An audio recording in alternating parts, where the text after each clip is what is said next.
Well, two in this little brother.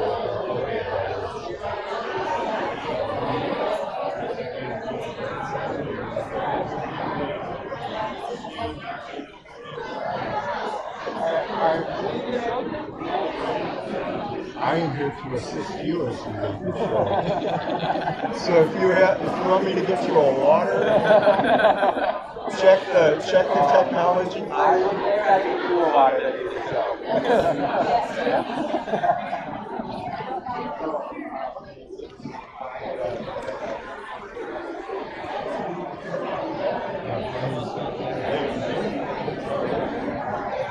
Where did you see that Jeff was over there?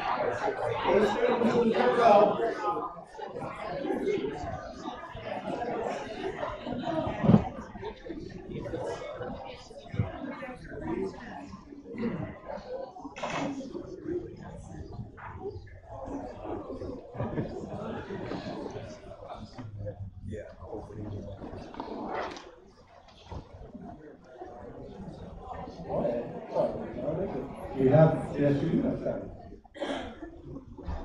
Good morning. Find your color-coded seats. I don't know how the purple people made out, but did you find purple seats over here? All right. I am instructed by Judy, who in this last month of her employment here, we were all advised to follow her instructions carefully, as if we weren't before, especially today. There will be a drawing at the end of the day, a box for releasing the slips, one per person, please, as you go out to the left of the fireplace. It will be there through lunch. I encourage everybody to fill out a slip for the drawing. And it's my understanding that Kate will choose who she wants to give it to at the end of the day. Looking at the agenda today, I'm very enthusiastic about it. I think it's a wonderful thing for us to talk about and to discuss at any time, but particularly in these times. In talking with Kelly about the goals today, she mentioned three.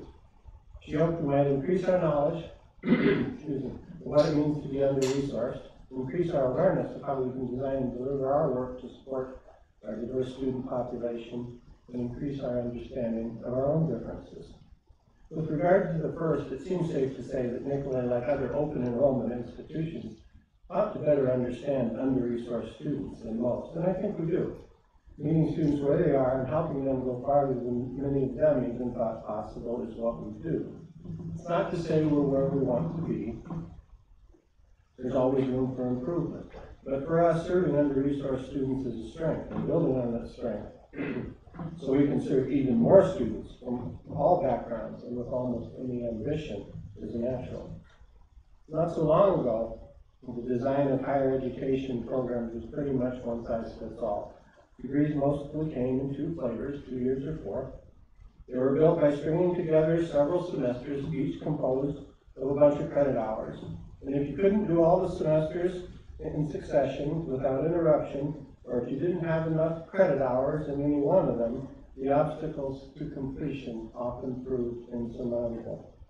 Today, happily, we're realizing that learning can happen in different places and in different ways. That how we design and deliver education can have a huge impact on student success, and that if serving a diverse audience of learners is the goal, then offering a range of program design choices makes a lot of sense. Understanding each other, the third goal Kelly mentioned, is of fundamental importance to a positive atmosphere among coworkers anywhere. It's particularly so in people businesses like ours, and in times of uncertainty like now. That there is no absolute right answer to most of today's most vexing questions, or to the college's most pressing challenges, can be a source of frustration and tension, but it can also be inspiring and liberating.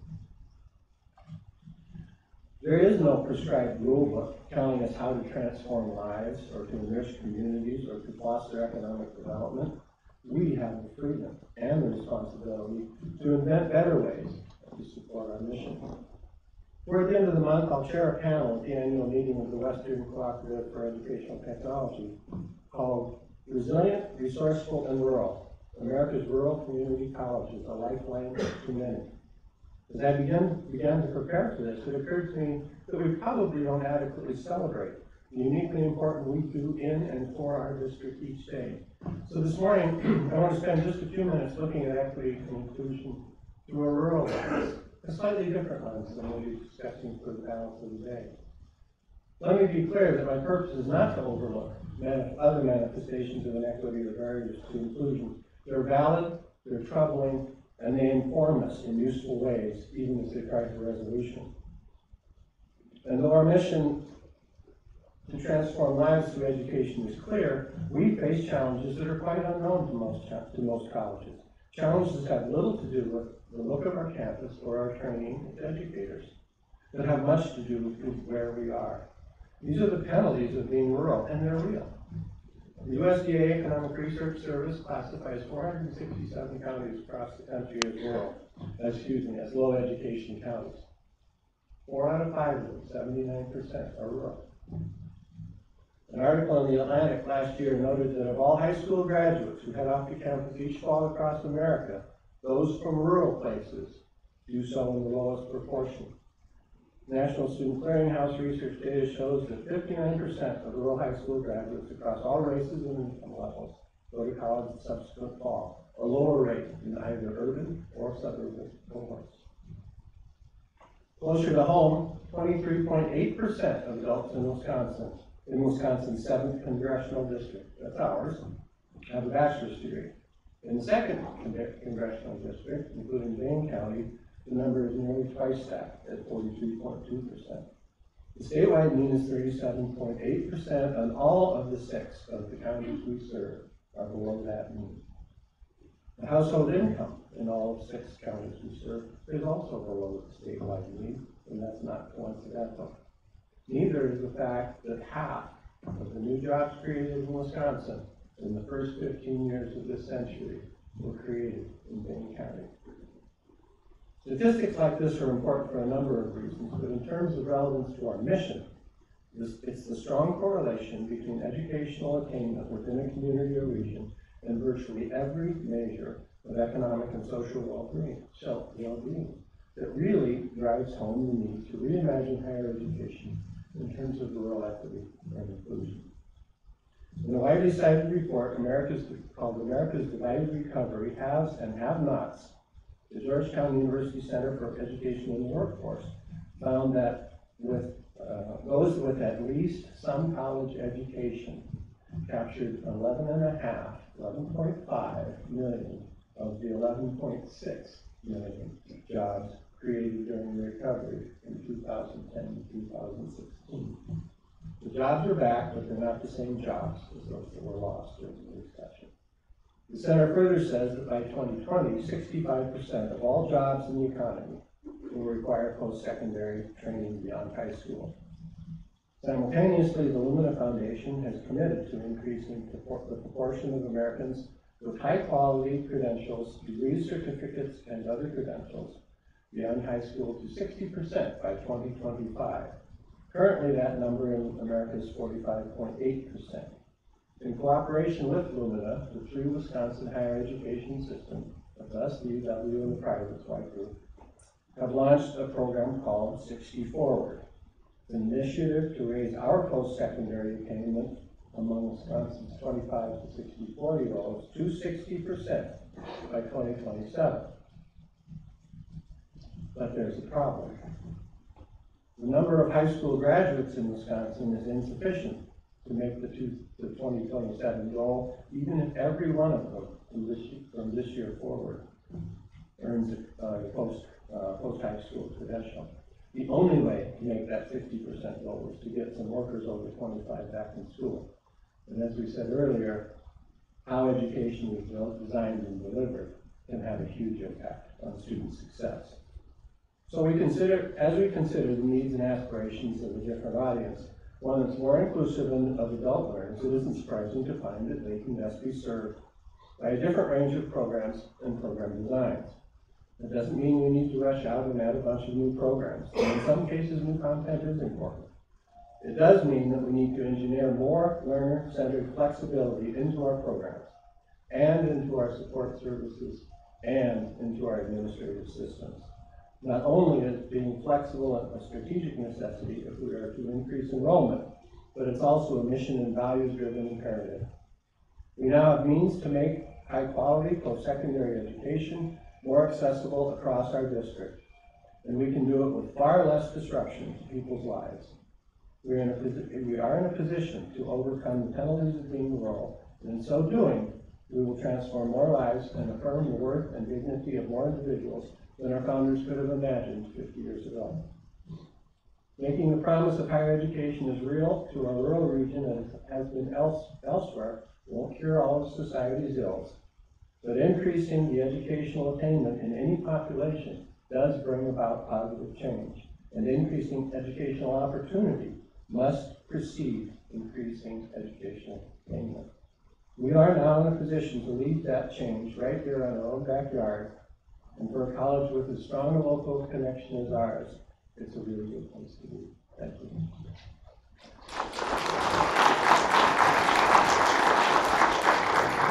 Now, to turn the podium over to Susie, who is going to lead us into the rest of the day.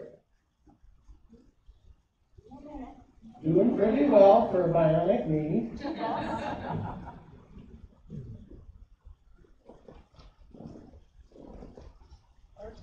Or two.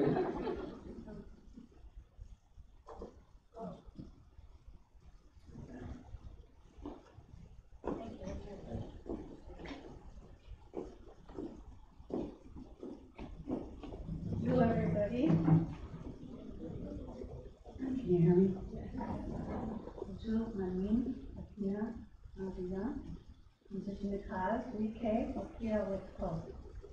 Swabikom, Indotiba, Indigenous, Wike, Okia, Wetko, Mino, Michigan. I wanted to share that little bit of who I am, culture. As Ojibwe people, it's our custom to introduce ourselves in our indigenous languages. One of the things I told you was my spirit name, in addition to welcoming you. I told you my spirit name and what clan I came from, and most importantly, where me and my ancestors, the land we come from. It's important for us as Ojibwe people, as well as for many other tribes, to recognize our ancestors and the land where we come from, because we believe we've got a really unbreakable bond or kinship, if you will, with the land. So I wanted to acknowledge my ancestors as well as acknowledge to you that we're gathered here today, in our meeting here today, in the ancestral and treaty land of the Ojibwe Nation. So I just wanted to point that out. Nicolay sits in the heart of Ojibwe Nation, and we are surrounded by Ojibwe people.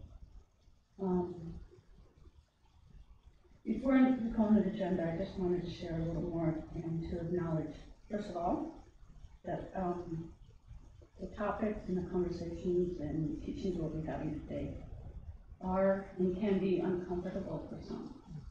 And I really appreciate all of you showing up, knowing that these topics can bring up a little bit of challenging conversations and discussions about that. But I wanted to ask you to do as I'm doing here today and stepping outside of my comfort zone. Anybody who knows me knows this is definitely not my gig being up here whatsoever.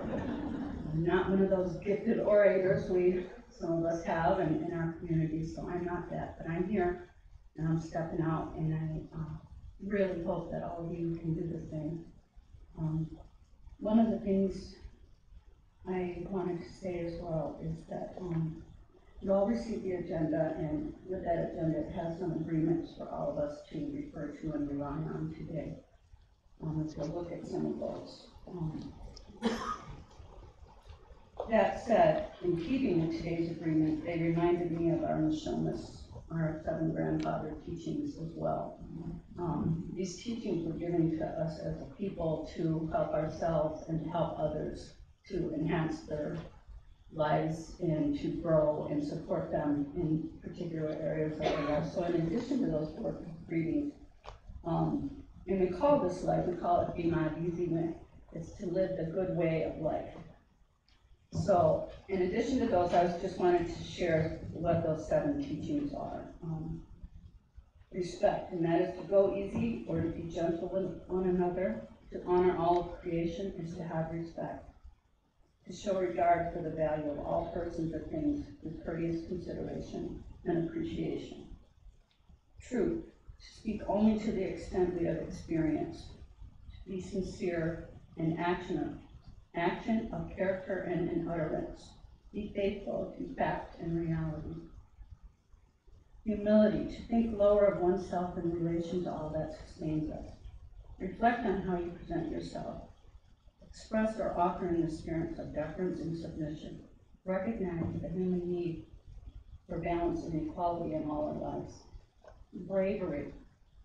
Use your personal strengths to face challenges and difficulties. Have the courage to make positive choices and demonstrate courage in your communication and decision making.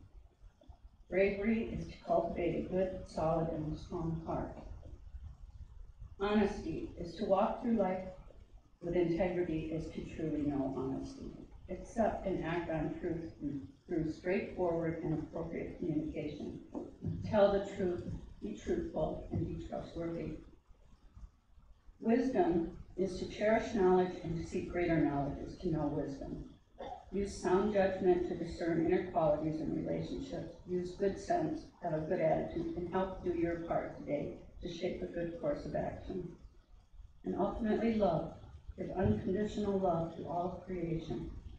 The 2-legged, the 4-legged, the winged ones, the water life, sun, rain, snow, and thunder beings, the forest and plant life. To know love is to know peace. So before we go on to the agenda, I just wanted to share one more little thing. One of the things we do that is custom for us is to wear these beautiful ribbon skirts at a time of ceremony or special event or honor. So I wore this today in honor of all of you, each and every one of you, and all of us to hopefully open our hearts and open our minds and have some great conversations today. That being said, you all have our agenda, and we have 2 great speakers here today that I'm really excited about having. They are educators and expert subject matters on those things they'll be speaking about. So with that said, I would like to introduce our first speaker, Koen. Andre comes to us all the way from Mountain View, Minnesota. Andre is an energetic presenter, a powerful communicator, and a dynamic teacher. Andre integrates his abilities as an improvisational comedian, yay, we need that, large group facilitator, keynote speaker, and classroom teacher to captivate and educate his audience. There are many words that define Mr. Andre Koen: educator, student, comedian, speaker, activist, coach, facilitator, leader, community organizer, diversity trainer, motivator, friend, and son. Perhaps most telling is representative of those descriptors is Andre the enkindled spirit. If you welcome Mr. Andre Koen.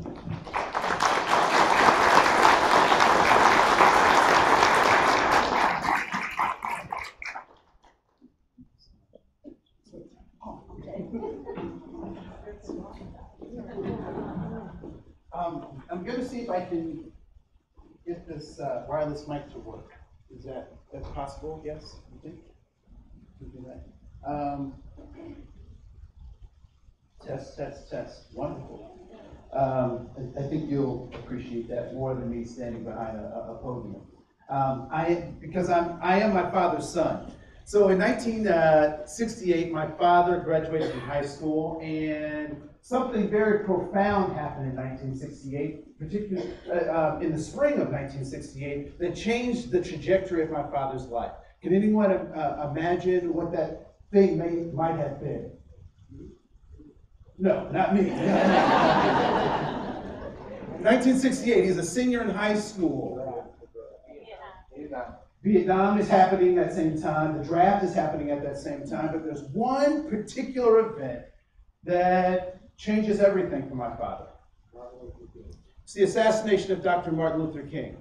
And so as an 18-year-old going off into the world, he tells my grandfather that he wants to do something about the assassination of Dr. King. And my grandfather, being a man who was raised in Memphis, Tennessee, grew up in the South all of his life, said, "Great, do it someplace else." Because my grandfather wasn't putting up with that foolishness. He didn't survive the South by being a troublemaker. And so my father goes off to college and joins a group called the Black Panthers. Now, I don't know, unlike the movie Black Panther, I'm not sure if people are really familiar with some of the things that the Panthers did. Has anyone ever received lunch or free lunch free breakfast at school? Anyone ever in your educational experience had breakfast at school? You can thank the Panthers for that, right? So one of the pinnacle pieces of the Panthers was looking at making sure that we fed kids physically before we fed them mentally. And so the Black Panthers are also known for being radical. And by great, if you can just go to the next one, that'd be great. Yeah. One more. Oh, great, right there. So they were known for being radical. And so that frightened a lot of people, particularly J. Edgar Hoover, who was the FBI director. He was very spooked by these so-called black radicals. And so at some point, my father realized that the revolution was no place for a man who wanted to have a long life. Because the retirement for revolutionaries sucks. And so he gets out of the revolution, and he gets a call from God. Now, what do when you get a call from God? You answer, right? I was in one session, and they said, "You run." And I was like, "Where, Jonah? Where?" So in my presentation, it might seem like I'm preaching. It's not my fault. I'm my father's son. It might seem like I have a political agenda, and I do. The Constitution of the United States of America. And so as we engage in this conversation, I want you to think about those two pieces that I'm offering you. One is that relationship between each other that creates this community, that creates a responsibility to one another. But also the responsibility that we have as citizens to uphold the Constitution of the United States. So I want you to think about those things today. All right? So I was, and this is just a funny side note as a part of my warm-up. So I was just in a session with, in Minnesota, I work with the Chief of Police Association. And so I started, I was in a session very similar to this, and we started our preliminaries, and I just asked if there are any questions. And one of the chiefs raised his hand, and he said, I have a question. And I said, sure, I'll take any question. He said, since Black Lives Matter has existed, it's been very difficult for us to hire people of color to be police officers. And I just kind of smiled because I thought that question was an interesting question. What might be problematic with the question that this executive officer, the head of a police department, might be asking? What might be problematic with this question?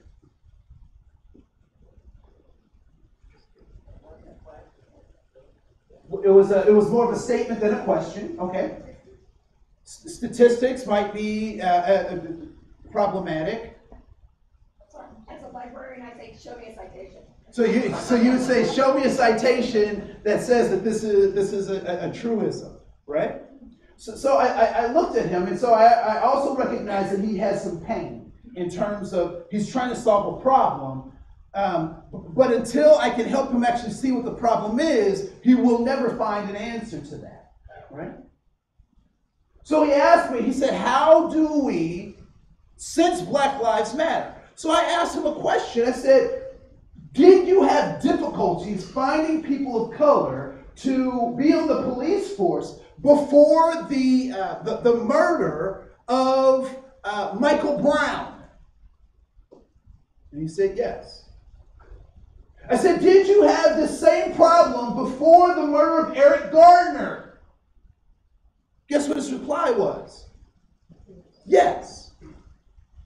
Interestingly enough, when did Black Lives Matter start? Around those two murders. So the problem that he's facing is not the problem that he thinks he's facing. So we had these problems before, so we need to address what happened to those things before. So Black Lives Matter has nothing to do with this problem.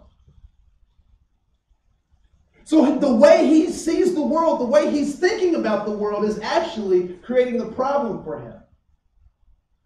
And so I want us to spend some time together thinking about our thinking. What is our genus and species? What is our genus and species? We are Homo sapien. Are we just Homo sapien? No. We are Homo sapien sapien. What does that mean? What does that matter? Why is that? We are the ones who eat knowledge. Anyone have those Apple devices? Do you know why it's an apple? Because we're eating the knowledge. Right? We're Homo sapiens sapiens. So we think about thinking, and if we're not thinking about thinking, we're not living up to our potential as a Homo sapien. So I'm going to cause you and ask you to think about your world, your life, how you've come to be in some very interesting and different ways, oftentimes than we've often had to think about things. All right? So cool. So right in front of you, if I can have a couple of people help me, I want to pass out the handouts. Would you be so kind? And if you could take that section, you take that section. Yep, I have two more stacks here.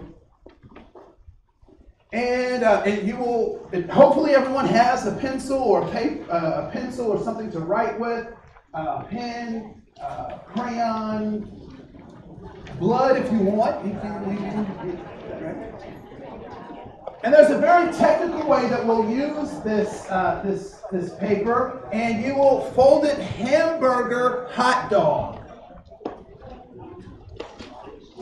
Hamburger hot dog. So you'll end up with a cover that pass them all out.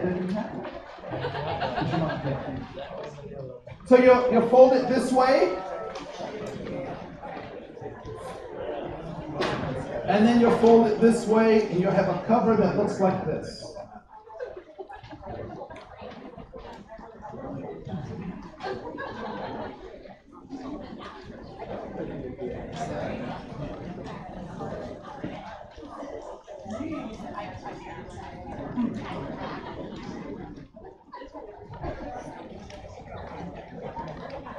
All right, so it looks like most people have the handout, so that's great. And most people have folded it correctly. And some people are faking it, and that's okay. You'll figure it out. All right, great. So what I'd like you to do is to open up the workbook, if you will, that you now have. And you'll notice that there are some numbered sections. Number 1, number 2, number 3, number 4. I want you to go to number 3. And you'll notice that there are 5 gray circles in number 3. What I'd like for you to do is to write down one thing that you value or that is important to you in each one of those circles. So write down one thing that is of value to you or important to you in each one of those circles. So it could be a significant other, a grandchild, a cousin. It could be a cabin or a boat. It could be your favorite vacation spot. It could be a concept like justice or freedom. It could be a pet, right? So one thing that is of value or importance to you in each one of those circles. One thing that is of value or important to you.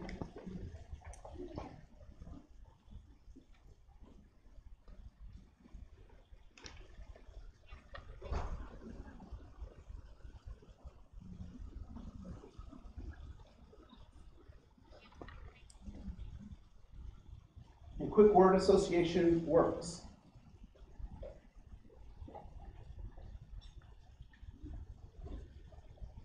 All right.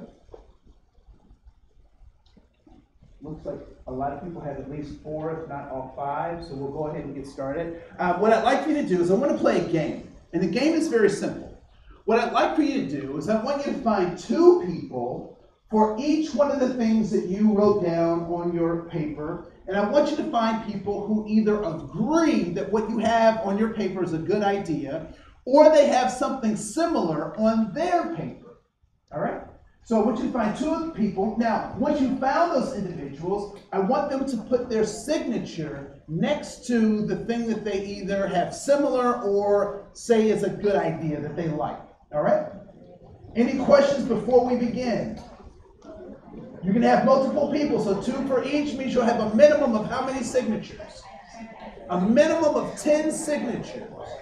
You have 90 seconds starting now. Family learning, ecology, craft, and kindness. Honesty, freedom, family, education.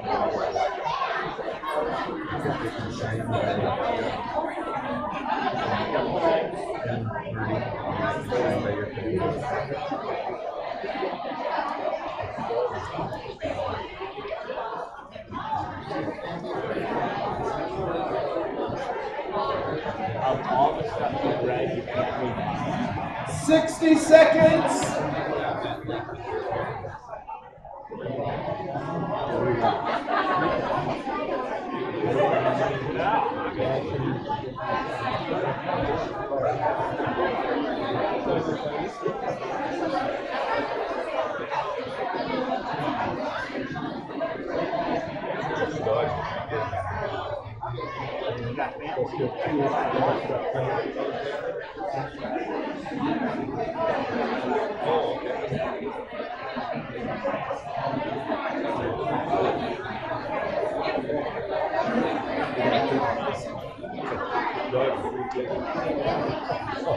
So, I got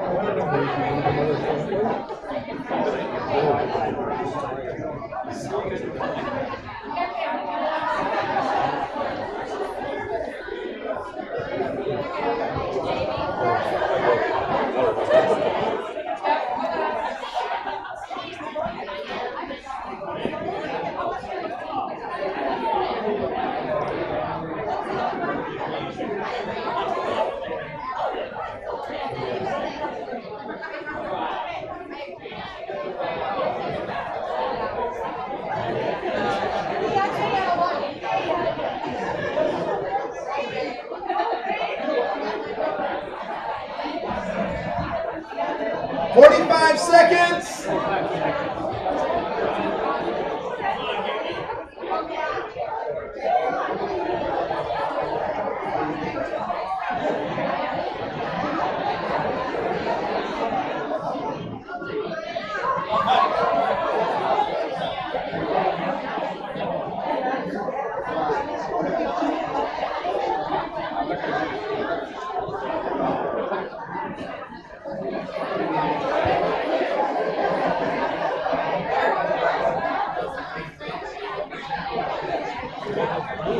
Wow. Awesome.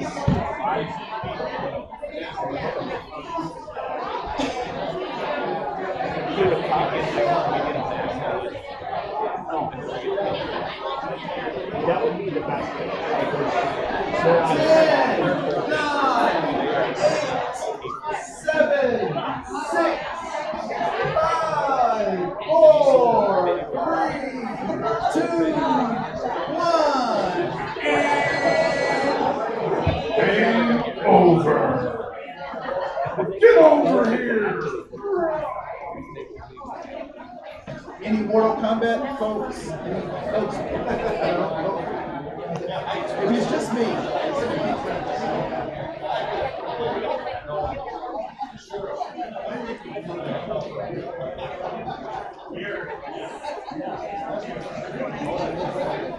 So as you were going around the room, were there, how many people, can you count your signatures? Count your signatures.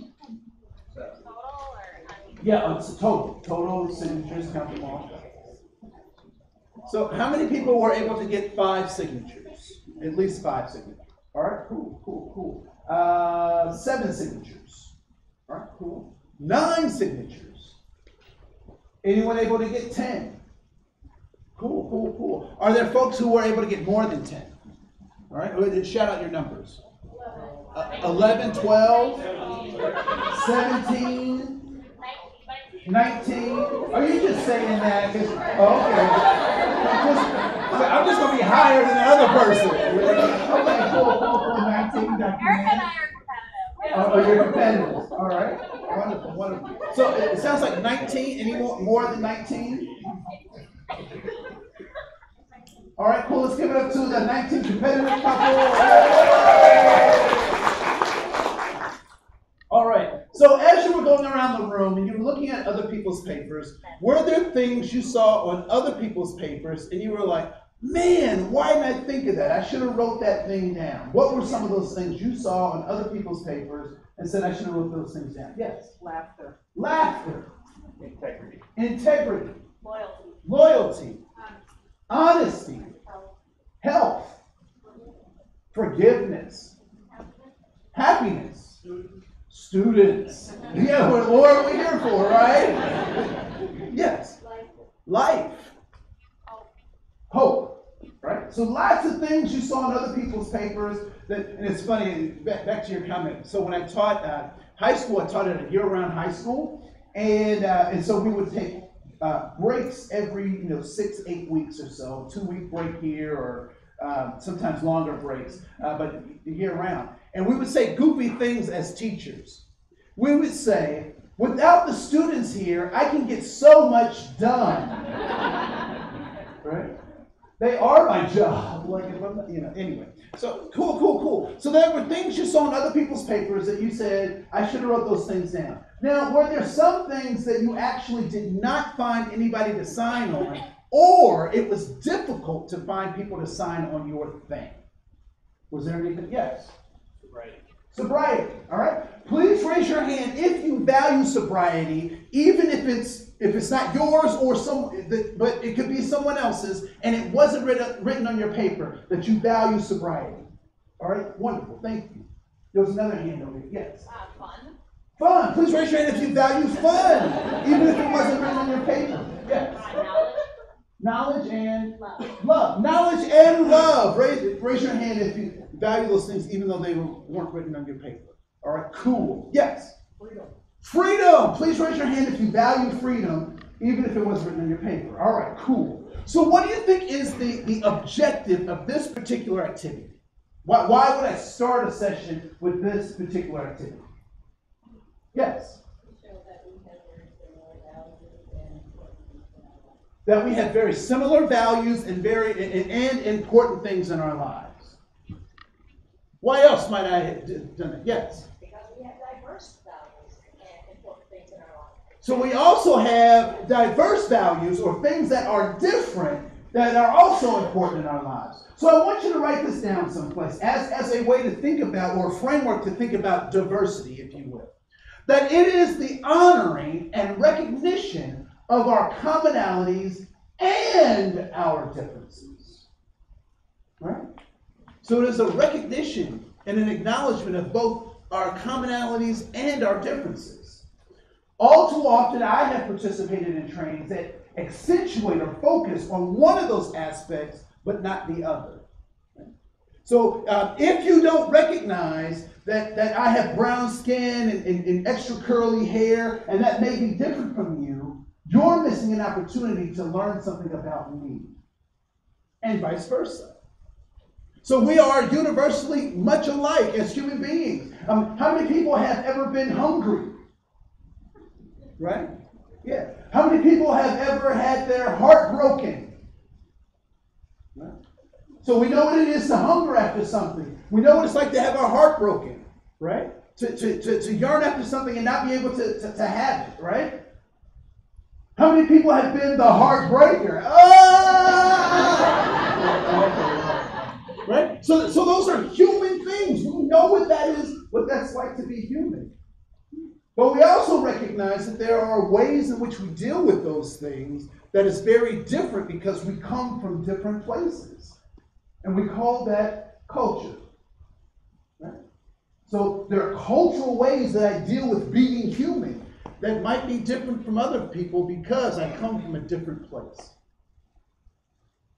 I was, so I told you about, my dad leaving the Panthers and becoming a pastor and all that kind of stuff. And so he and my mom got married, and we don't talk about this very much because my parents were married in June, and I was born in October.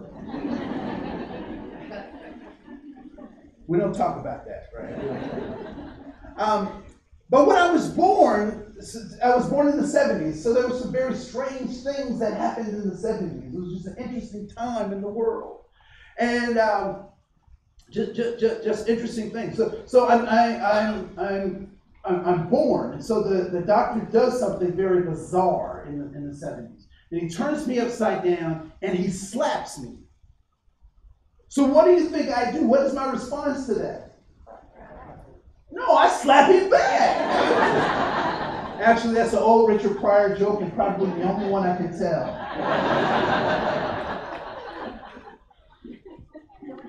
So the nurse puts me on the scale and she starts to take my vitals. They also did something very interesting and weird, and they took my foot and put it on a stamp pad and then put it on a piece of paper. Has anyone been asked for your foot ID? Like, I'm trying to figure out, like, what is that used for? I never go to a place and like, here's my foot. Right? So she does that, and then she goes to a part of her checklist that changes my life forever. And this is the most important part of her checklist. And on that checklist is this category of race. Now, I don't know about you, but I discovered something about myself as I've grown as an individual in this particular society. And what I figured out was that I wasn't born black. I know some of you are like, is he going through a reverse Michael Jackson thing? And I would suggest that no, I'm not. I'm okay, right? So the nurse looks at her checklist, and there are 3 categories that she can choose from: black, whites, and other. And so she looks at me, she looks at my parents, she looks at her checklist, she looks at me, she looks at my parents, she looks at her checklist, and she makes a decision.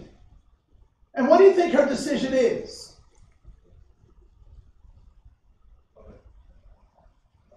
Black. Right? But here's the plaguing question that I have. Before she checked that box, what was I? A baby. A baby what? Human. I was born human, but America made me black.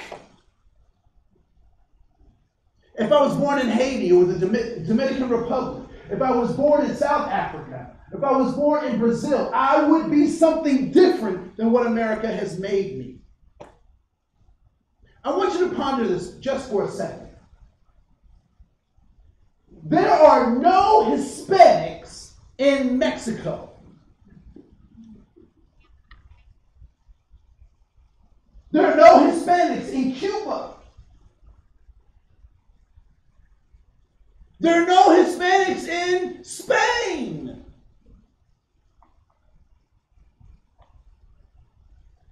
Where do Hispanics exist? In the United States. And more, you're appropriate to say that on a form, right? Because if I'm Cuban, what am I in Cuba? I'm a Cuban. If I'm in Haiti, what am I Haitian? It's not till I come here that I become something different. And so when I really want us to think about our humanity is at stake because we're being tricked out of our humanity. How many white people are in this room? Raise your hand if you are white. Right? Okay. Where do white people come from? Their parents? Okay. That's fair. That's fair. Right? Where is white on a map? It's a made up construct. Made up by governments, right? I wonder. So right now in the Twin Cities, there's a wrestling. I'll say it that way. There's a wrestling between some of the old native names for public places and the settlers, conquerors' names for places. And folks are wrestling with those, right? Trying to figure out which should we use. And I appreciate the wrestling because it means that we're coming to a place to understand the complexity of the truth of history. The complexity of the truth of history. So America made the categories that you're in. We organize ourselves in a particular kind of way for a particular kind of reason, and we'll talk about some of that in just a moment. All right. So when we talk about this idea of being human, we have to recognize that we all come out of a context. Our context matters. Context matters, right? So when you think about those 5 things that you wrote down, is there anything there that would denote specifically your racial or ethnic identity? Is there anything there that out of those 5 things you wrote down that I could point to and say, oh, I know what ethnicity or racial group they're in, right? Okay, cool. Is there anything there that would denote something about your gender identity or gender expression that I could just point directly to and say, that particular value must be ... Is there anything there? All right, cool. Is there anything in those 5 values that you wrote down that would indicate your IRS tax bracket? That I could point and say that's their socioeconomic class? No. Okay. So why, for most of us, did we not write down things in terms of the 5 values? Why did we not write down things that had something to do with our race or ethnic identity? Why do you think the majority of us didn't do that? So it's not as important. All right. Why do you think we didn't put our gender identity or gender expression as one of those 5 things?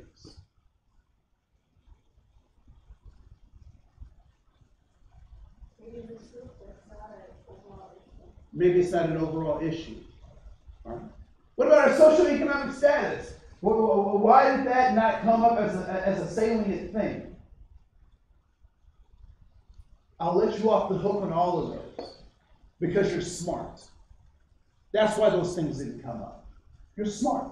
Because what did I ask you to do? Write down things that to you. So I don't want us to get confused about what the outside tries to value for us. They try to value our race. They try to box us into our gender stereotypes or gender roles. And I will tell you just very plainly that gender is contextual. It's contextual. Gender roles are contextual. They change within different contexts, right? Now, I think this is interesting. So, and I'll say this and laugh, but also think about this seriously, right? There will come a time when men and women will use the same restroom at the same time. That time is coming. And you guys are a little cooler and more sophisticated than most groups. When I say that, a lot of folks go, "Ugh," right? Because I've never been in. I have been in women's restrooms, and they typically are a little cleaner than men's restrooms. So the idea that we have to share this thing is just kind of preposterous, right? But does anyone remember a time either in history of stories told or history that you read when rooms like this could not exist, where people from different backgrounds couldn't even sit together? Right? The economy of scale suggests that this is going to be a reality and a truth. During 1953, right? So separate but equal, right? That was going on. How many bathrooms did they have to have? 4 bathrooms, right? Colored bathrooms, white bathrooms. 2 males, 2 females, and at the least, even if they didn't give the colored 2, they gave them 1. So they had 3 bathrooms they had to maintain. Systemically, can you continue to run 3 bathrooms and have an economy of scale? No. Racism and bigotry does not pay off economically. It costs you things, right? So we have to be mindful that these are the kinds of things that are coming. This is the world that we're going to be living in. Right? So important. So what is it that people are after? They're after safety, significance, and belonging. We'll talk about that in just a second. So I want to go to that larger circle. So there's that large circle next to those 5 circles. And let's call this the circle of all human knowledge. Okay, it's a little early. Right? So let's call this the pie of all human knowledge. What I want you to do is I want you to cut yourself a slice of pie the size of what you know, of everything there is to know. So all science, all language, all religion, all history, all languages. Cut yourself a piece of pie.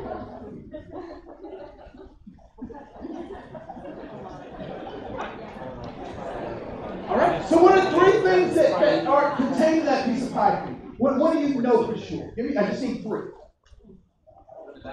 You know you're going to die. Thank you, Mr. Chipper. Not today. Okay. You sure? So you know you're going to die. What else do you know for sure? You're going to pay taxes along with that debt thing, right? We're just a chipper group today, aren't we? Right? So you're going to die, you're going to pay taxes, and what's one more thing? What's that? You don't know much, all right? You got to eat, right? So you don't know much, and you got to eat, right? So those are some things that we know for sure. So what I'd like you to do now is I want you to cut yourself a second piece of pie. Now, you may say, well, that's just the rest of the pie, but I want you to quantify this as best you can. I now want you to write down or carve out a piece of pie that is the size of what you know you do not know. For example, I know that I don't know Mandarin Chinese. I know that I don't know quantum physics. I now know that I should discontinue doing lobotomies. All right, cool. So there are things that you know. Now you have things that you don't know. And that second piece of pie, because I want you to cut that second piece of pie, because there will be a third one that we'll talk about as well. All right? So what is contained in that second piece of pie for you? Can I get 3 things? What's something that is contained in that what you know you don't know? You know you don't know auto mechanics. Raise your hand if you can also say that you know you don't know auto mechanics. All right, great. What's the second thing? What's that? You don't know what the future holds. Please raise your hand if you don't know what the future holds. Those who didn't raise your hand, I want lottery numbers. All right. What's the third thing? I heard a voice over here somewhere. When you will die. You don't know when you will die. Raise your hand if you know you don't. Okay. Good.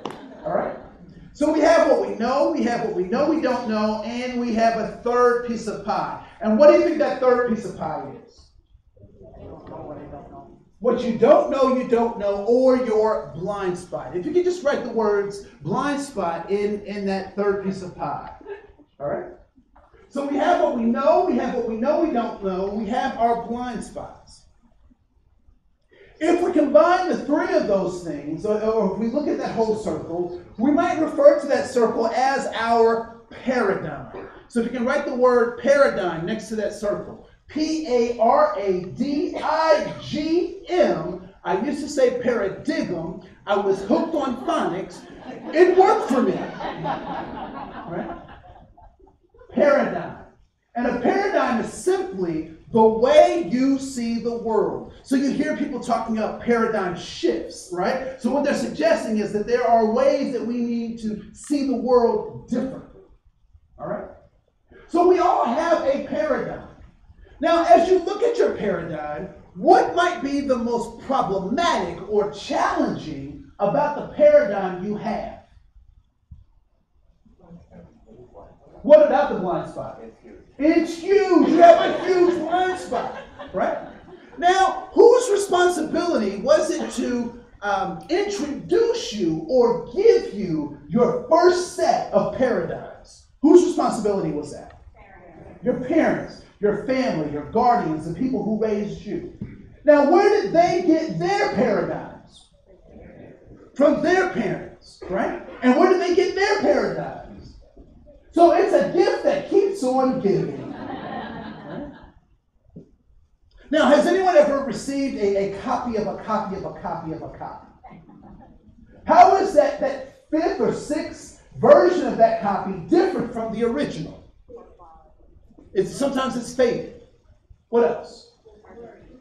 Sometimes it's blurry. Sometimes things have been added to it, right? Or some things are missing. Is it possible that the paradigm you've been given is a copy of a copy of a copy of a copy? Well, I'm sure we've heard the whole old story of the three generations of people preparing a holiday meal, and let's say the holiday meal was a turkey.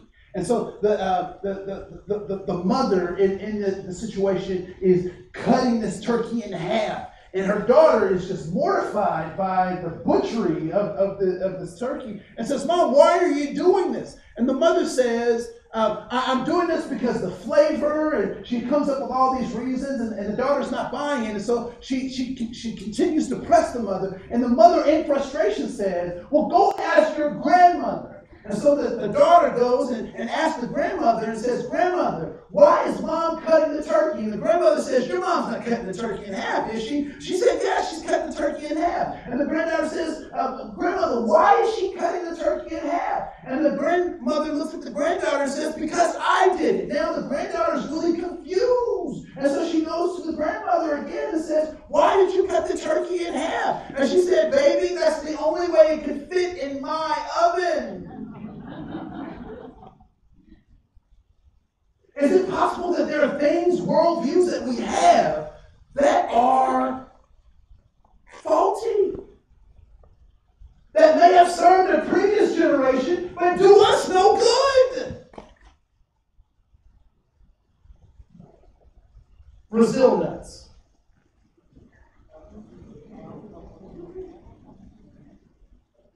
I have heard that there is another name for Brazil nuts. And actually, the Brazil nuts are not really nuts, they're actually a seed. But I'm trying to decide what's the difference between a seed and a nut proper. Anybody know the difference between a nut and a seed proper?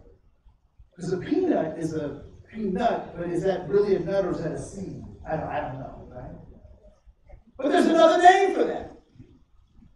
And so if we knew someone who would have used that, and so I'll just, do you mind if I just say it for those, because there's some people who have blank faces that don't know what I'm talking about, right? So Brazil nuts, they're about the size of an orange wedge, and they're mahogany in nature, and some people would refer to those as nigger toes.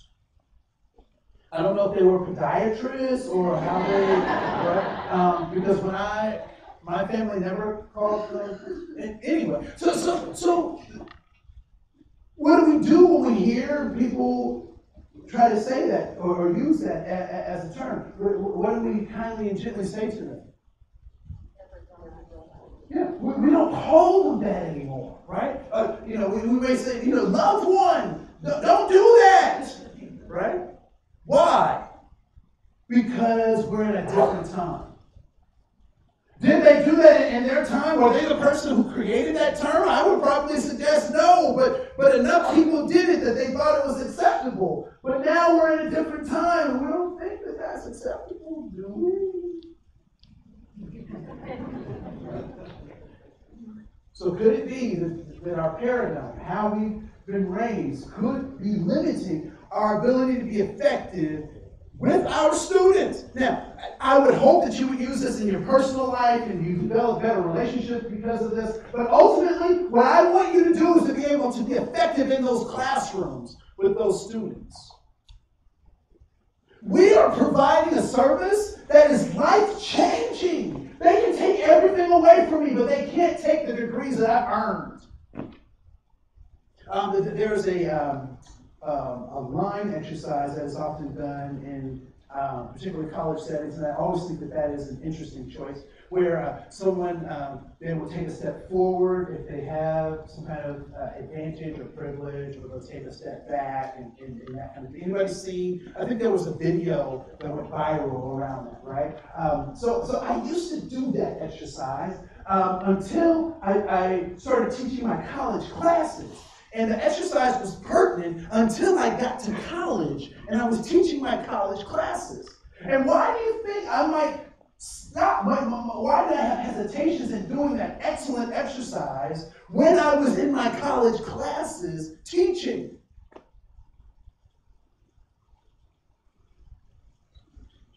Because no matter how they got there, they're there. It is the great equalizer. So my mom and her sister are educational snobs. So my mom has done some doctorate work. My aunt had done some doctorate work. They had the masters and all sorts of stuff. And so my uncle was going to Ohio State on a wrestling scholarship and an engineering thing. And I don't know all the particulars, but either the money ran out or his desire to be a combatant expired, right? So he loses his scholarship to Ohio State. And so he says something very interesting to my mother and her sisters, there are 9 of them, who are educational snobs. And he says, because he was going for civil engineering. And so what he says is, you know what, I'm going to become a journeyman plumber. And guess what my mother and her sisters did when my uncle said that? They laughed. They're like, you're going to waste your talent and your skills on that? My uncle's been in a number of theaters of combat as a plumber. He's been in Afghanistan. He's been in Yemen. He's been in Iraq as a plumber. He makes $200 an hour. Guess who's laughing now? It's not about the money. It's about him going to a place where he could find how to do something with his hands that would help him make a living for his family. All too often, we let ourselves get in the way of doing what is right and good for our students. And I know you guys don't do that, but I know that I did. I can recall a student at the high school level that I treated professionally. Anybody have known someone who's treated you professionally? Cold, by the book, no caring.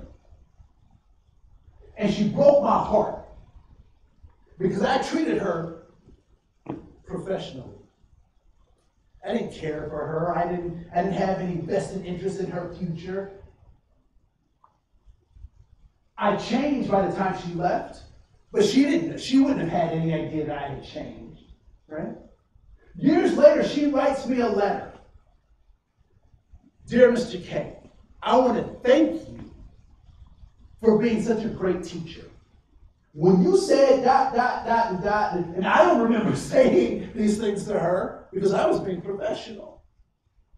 But then I thought, if I was being cold-hearted to her and she took that as warmth and as kindness and as lessons learned, what could she have gotten if I had been warm to her and I had cared about her? We will suffer students but by our own acclimates, we will say they don't deserve to be here. They may not pass or do all the assignments or whatever, but they keep coming. Those are the ones we invest in. It's easy to love the students who love you. It's easy to work with the students who do all the stuff that you want them to do. But it's the ones who are having a hard time that make the hard time hard for you are the ones we're supposed to give more to. We'll talk more about that too, right? Because when they come to our educational institutions, what are they looking for? They're looking for significance, they're looking for safety, and they're looking for belonging. So if you go to your handout right at number 1, you'll see that. So what is it that people want? People want significance. Significance simply says that I'm a person with purpose and power. My birth wasn't an accident. Whether I determine what that purpose is or the heavens open up and tell me what that purpose is, I have purpose. I'm significant. Next is that I can be in relationships with people who understand my significance. I belong. I can be in relationships with people who understand my significance. So why is it that people have, and it's funny because the game gets flipped on particularly communities of color, because there was a time when hyphenations used to happen for European Americans, right? So you would be Italian American, you would be, but then at some point it just kind of got lumped into one thing, and so these other groups are trying to catch up, and so they have hyphens too, and then they get talked bad about having hyphens because they're just trying to catch up to the on-ramp to be an American too, right? And so we'll ask questions about, well, why do we have to do this native thing? Or why do all these things? Well, it's important that we understand our cultural groups so we can know where we belong.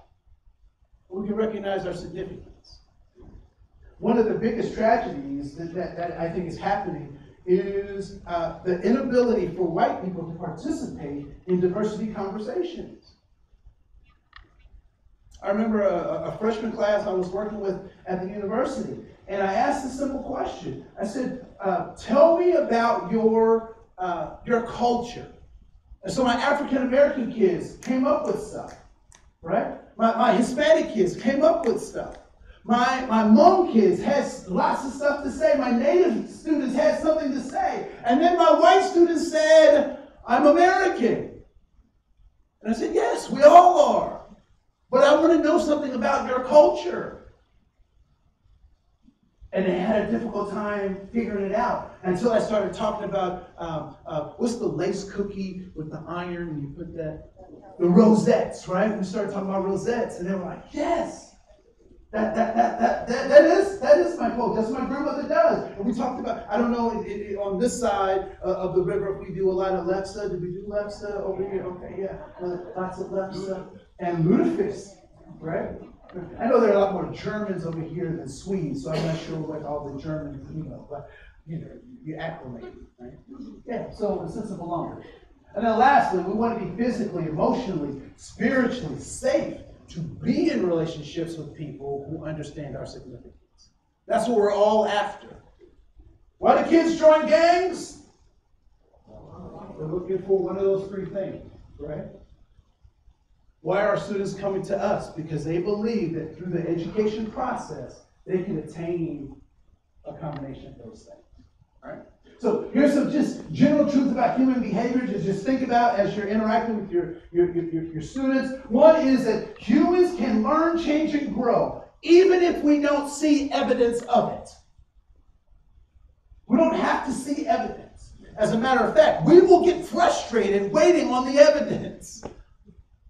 Anyone garden or around agriculture? How does that process work? You put seed in the ground. You make sure it has what? Water and sun. And then it comes up when?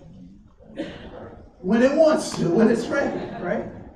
The same thing with our students learning. But we have to recognize that the process is happening, even if we're not seeing the evidence that we want to see.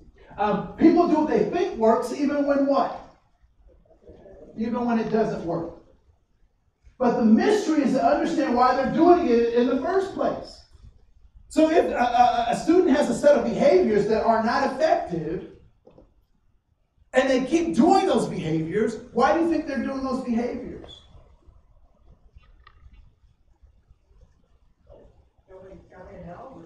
So no one's telling them how to do it differently. It might be part of the culture. It might be what they know.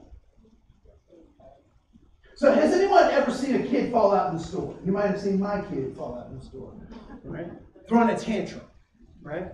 I want the. And typically, where does that kind of stuff happen? Like around toys, the candy, or the cereal, that kind of stuff. When I see that happen, you know what assumption I don't make? I don't make the assumption that this is their first time doing it. So why does the kid implore that behavior? Why do they do that particular behavior? Because it's worked before, right?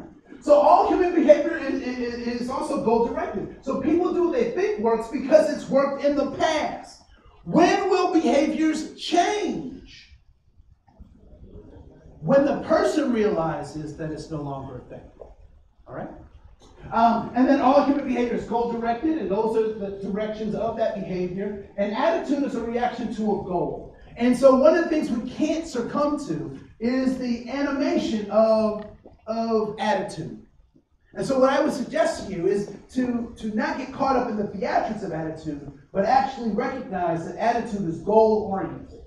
So when people get what they want, what kind of attitude do they have?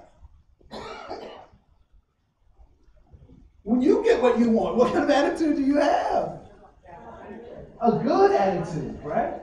When you're denied or delayed something that you want, there's an attitude that is also found there as well, which is typically a negative attitude. All right? So let's do this. Let's take a 6-minute break, and then we'll come back and hit part 2. All right? Great. Thank you. I'll see you in 6 minutes. You show me your. I'll get it for you.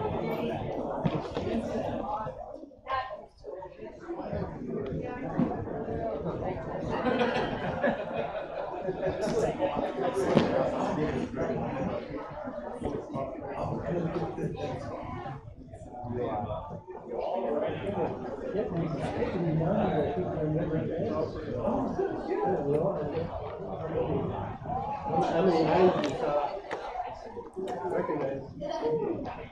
Yeah, no, I was 15. Oh, 16. So, no, I think it's interesting how it goes down.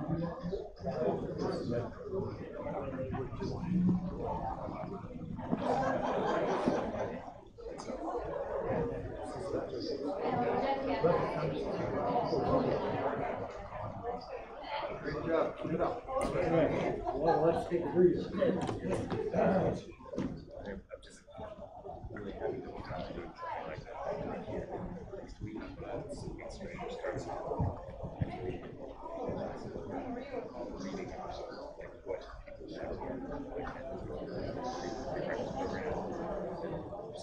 like what people should One thing I have to do in particular is basically how much is that?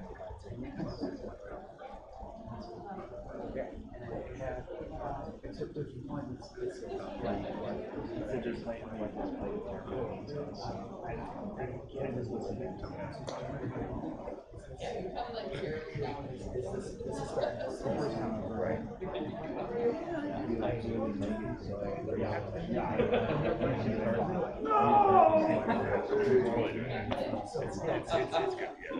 It's good. I mean, because admittedly, most of them are never going to have to do it like this here, but I'm teaching kids that are transferring university and a lot of them what's like the city.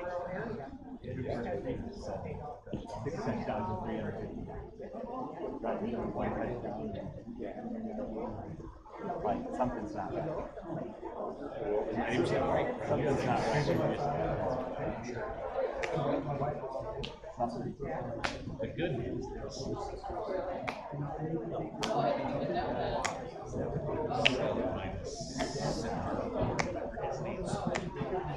Soria?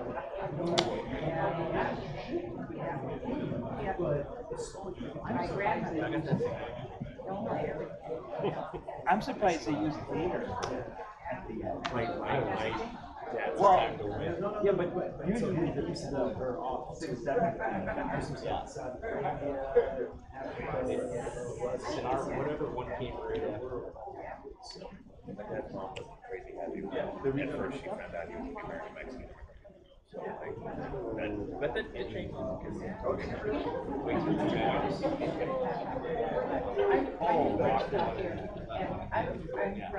yeah. he came in and I was like, why are they raising this kid?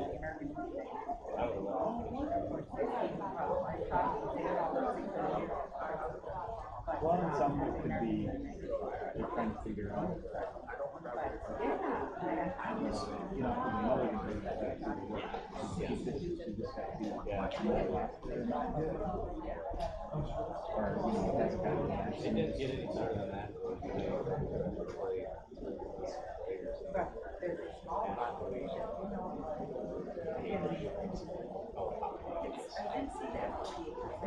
Yeah, Baez got it. If you were mad, all you gotta do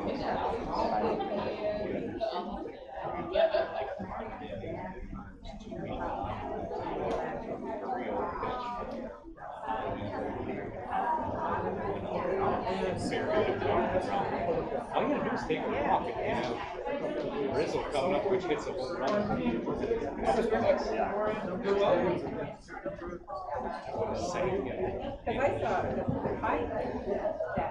Yeah, I hope we get Chicago because it would be.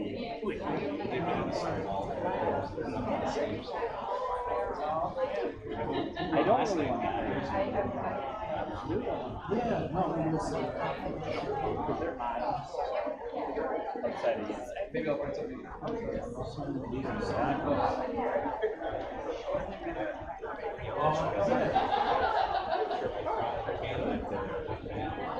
Yeah. Two on, needed a home run. Tie with But then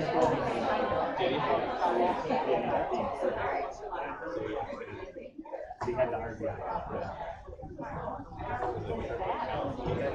That would have been something. Right there. You're missing citations.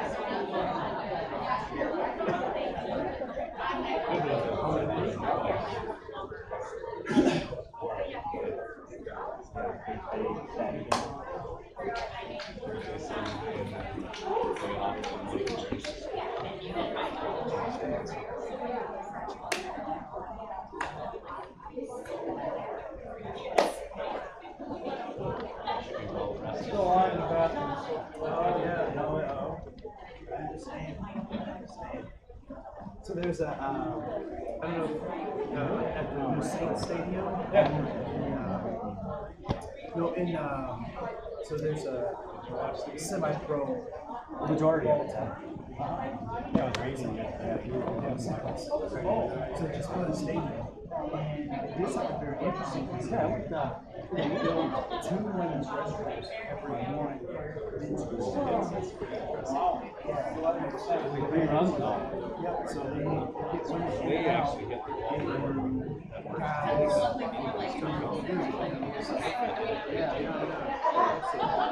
Come on. David, how are you doing? How are you doing? You teach sociology?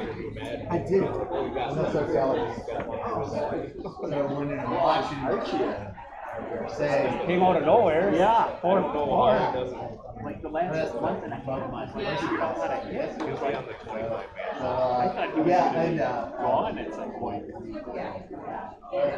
was just telling me what you were saying about taking Only one game. Black Panther's list. Yeah, they're actually picking this thing pretty well. Taking that list and you're giving out and saying how many things you value. Because you said earlier, I like to rest. I almost wanted to shout out and say, well, Black Panther is a radical agenda. I'm like, that whole world that's radical, and that's where I'm at. Look, if you think that's radical, you need to really evaluate the values of the neighbors who try to get over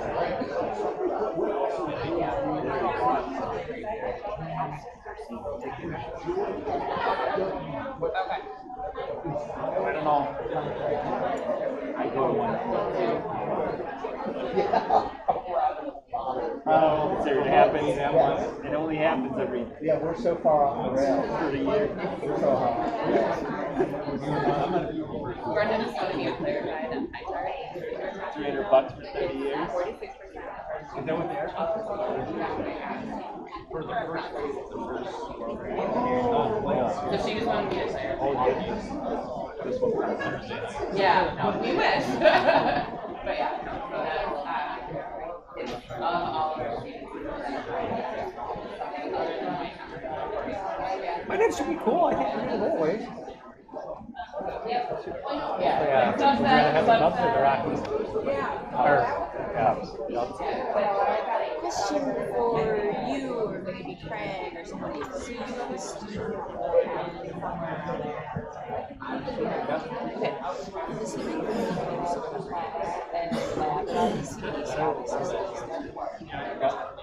I was in Florida all last. I got your phone call. I Yeah. checked your notes, but yeah, I was gone all last week. well, so he's got a laptop out. Check it out from upstairs. And it's like, and so it's the way it's set up is if there are 20 business days in review, it gets, and you've been trying to contact him, saying he needs to bring it in. If it gets to be 20 business days past due, it gets forwarded to the business office to go to collect for the entire replacement amount, $800. So what I'm trying to do before that happens is to see if he class, if he, Sure. and it's going to be at the end of this week, it's due to get sent to the business office for collection. So I'm trying to see is he around, is he pending? I'll have to ask Greg. Hey, is one marketing show? He's got a laptop from the business office. I think he knows that he has it. Here's the, you want to wait for a second? So here's the problem. When it's 20 business days, paper gets forwarded to business days.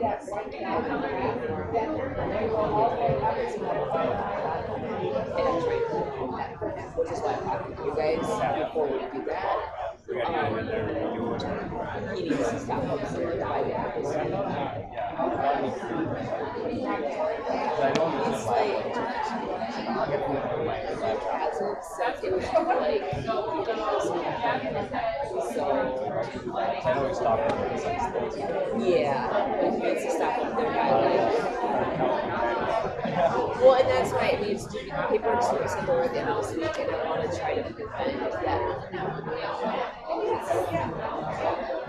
It's scared away. I don't know.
Your lips and your tenderness and your fingertips. I'm trying hard not to show it, but baby, you know.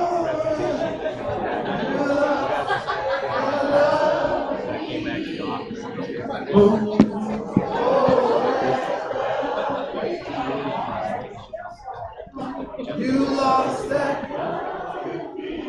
Now it's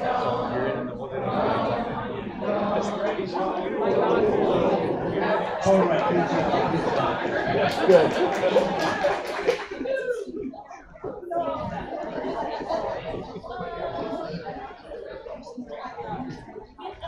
So it looks like the majority of us came back after that first half, which is great. Those who have escaped, actually I'm counting the seats, they're about the same. So glad to see that. As we went over some of those concepts in the first half, was there anything that really stood out for folks as something that they hadn't thought about, or a different way of looking at something? Was there anything that stood out in that first half? So you know what, I'll use this, or yes, please. So the Harvard window? Yes. You approached it in a different way than I've ever seen it, and you talked about it in your competence, so I thought that was awesome, as well as the paradigm. So I'm going to steal that. Wonderful. You don't have to steal it. It's yours because I got it from someplace too. Right. Anything else? So that so if you didn't hear part of her comment, so that circle activity, there are two guys, Joe and Harry, who came up with this thing called Johari's window. And if you look it up, it's a different model of the same thing. So it's a different way of getting at the same thing. As a matter of fact, they have a lot more detail on how do you decrease your blind spots and open up your what you believe that you know. All right. Anything else that people got or said, you know, I hadn't thought about it like that? We're in a different time. I like the way it's so simple. Yeah, we're just in a different time, right? And what do we know about time? It's constantly what? Changing. It's constantly changing. And it's really interesting because I'm at a time in my life where change is becoming difficult for me. Not so much because I can't adapt, but in a lot of ways, I don't want to adapt. Right? There's just certain things I just want to keep doing because I've been doing them.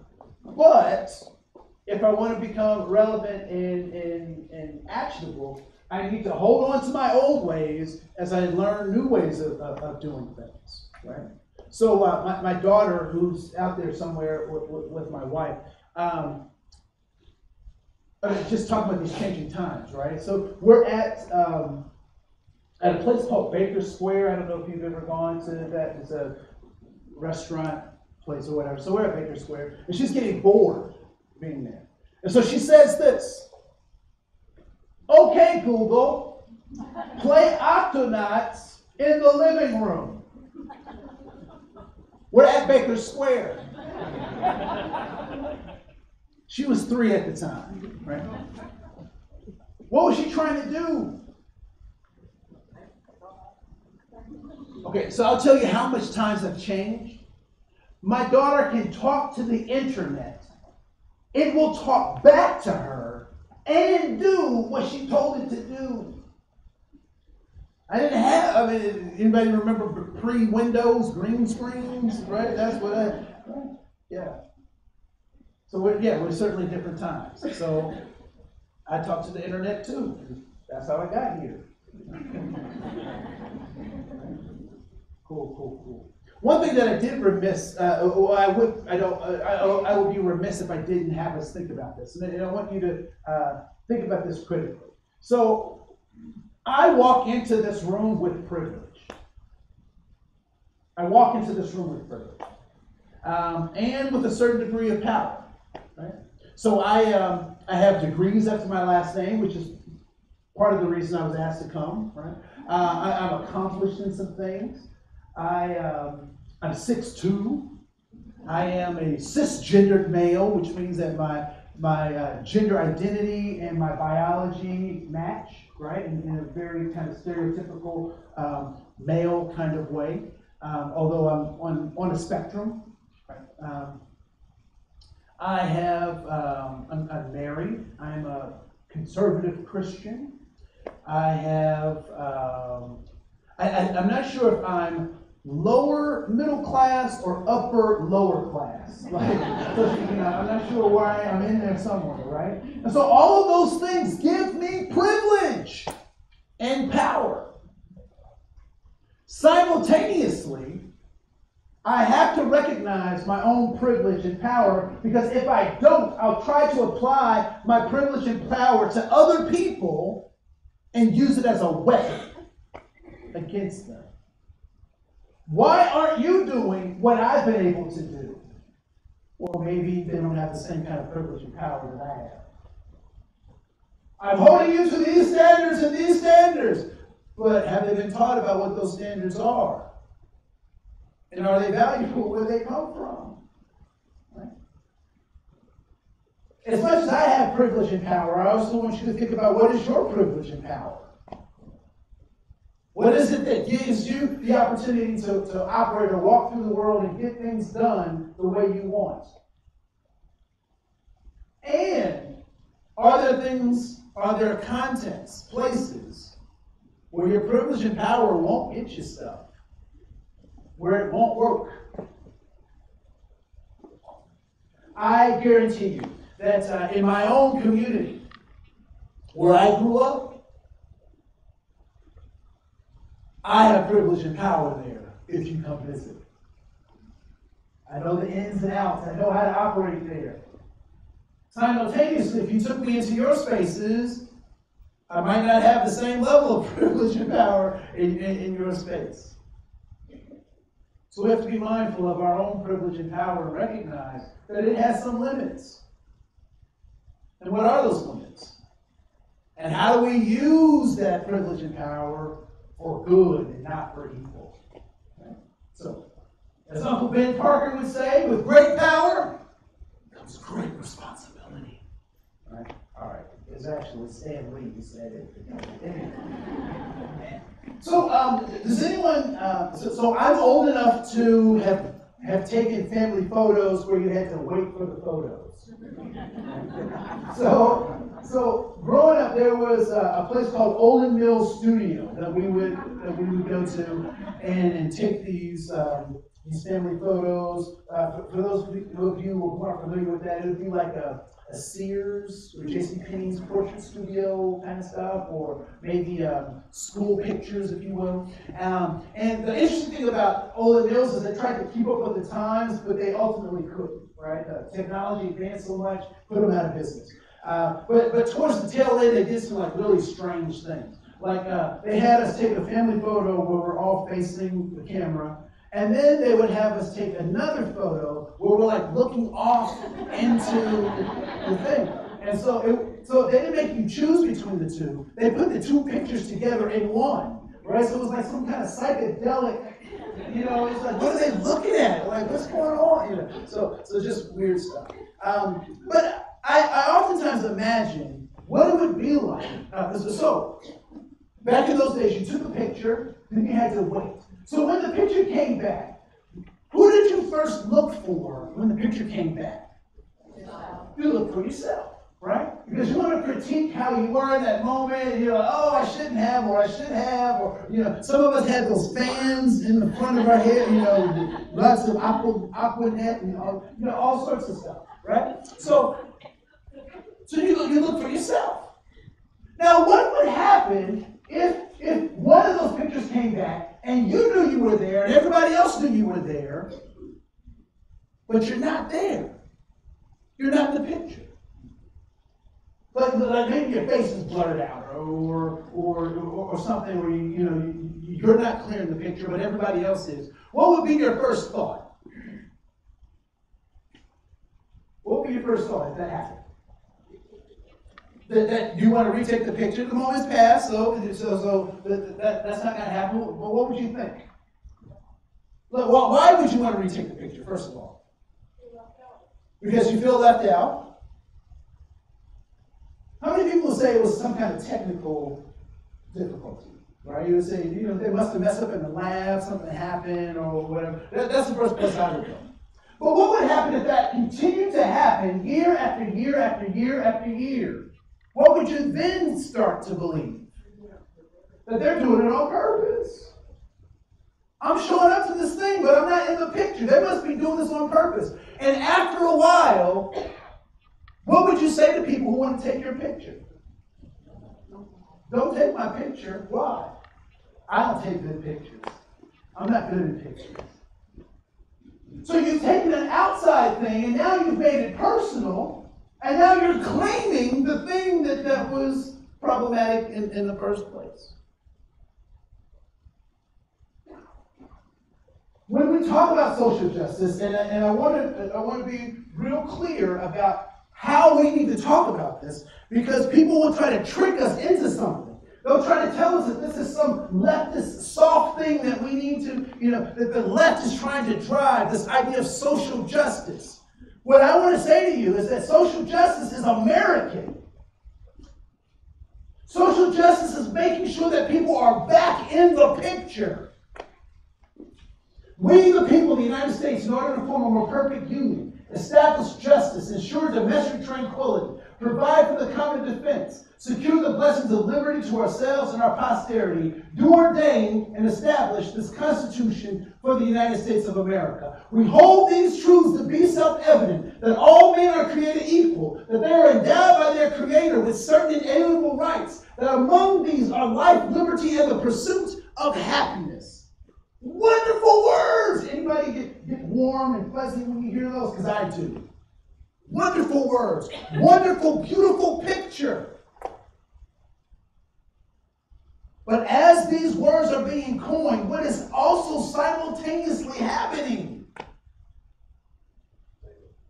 The transatlantic slave trade, the economic system of slavery is happening. What else is happening? Of who? Native American genocide is also simultaneously happening. So who's missing from these great pictures? Are there other people missing from these great pictures that are being painted by those great words? Women are missing from that. Who else is missing? Any minority. Any so-called minority. Who else is missing? What's that? Non-landowners. So say more about that. That's interesting that you bring that up.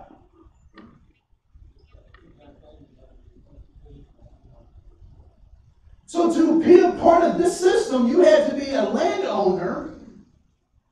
Right? So here's a misnomer, and I hope this clears some things up for folks. Because typically people will talk about white people having something, right?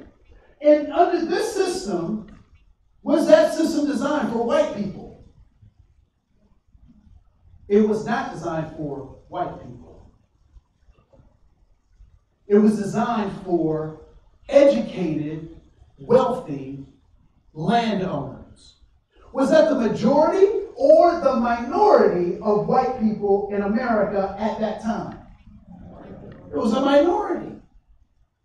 So part of the trick of this idea of whiteness, and I think of it like this. Has anyone seen, there's a movie with Patrick Dempsey in it where there's a bank robbery.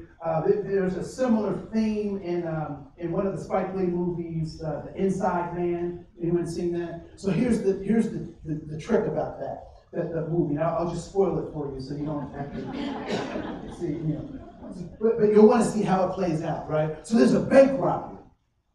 There's a big bank robbery in both these movies, and to get them to escape without harm, all of the bank robbers dress like the hostages. And so when they let the hostages out, guess who else gets out too?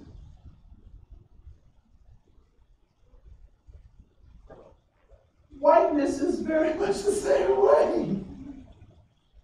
When these jokers organized this stuff, they created this stuff, and then it was time for it to come down, they said, we're going to look just like everybody else. Let's get out of here. Right? So, an interesting side. So this idea of social justice. So it's about who is missing. It's how do we get these folks back into the picture? That is social justice, not some leftist or Marxist way of looking at the world. All right? Got a lot of stuff to get through. So we talked about that, we did that. So what's at stake? This is what's at stake, the human soul. My grandmother, when my grandmother passed, she was my person. I don't know if anybody's ever had a person, but she was my person. She was born October 14th, I was born October 30th. As a kid, we were twins. Love my grandmother. And when she died, I took it personally. Why are you doing this to me? Right? It was a real person. And we had something interesting that we did in my family system, right? So so when a person dies in my family, we put them in clothes that they normally wouldn't wear.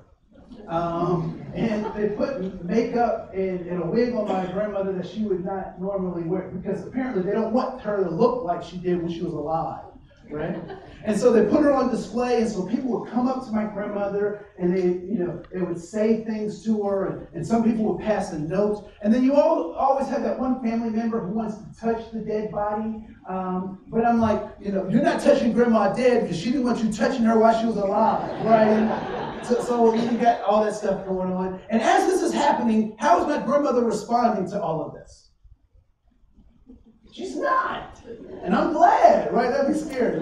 Hey, everybody. So she's not responding to that. Why? Because that body is not my grandmother. Right?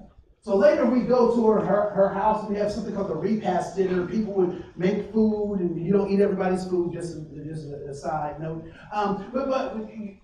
Telling stories, looking at pictures. That same person that was trying to touch my grandmother is now touching her ashtrays, or it's trying to steal her ashtrays. And nobody smokes, and but that's still her ashtray, right?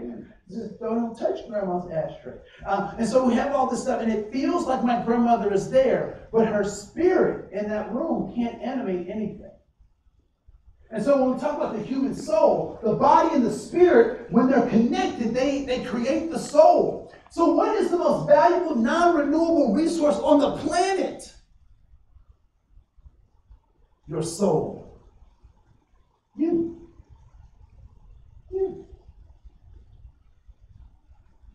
companies want your soul. It's funny because some people are protesting certain companies that have swooshes on their stuff. Some people are protesting companies that have targets or whatever, all this kind of stuff. But I think it's interesting that people hunger after wearing those logos.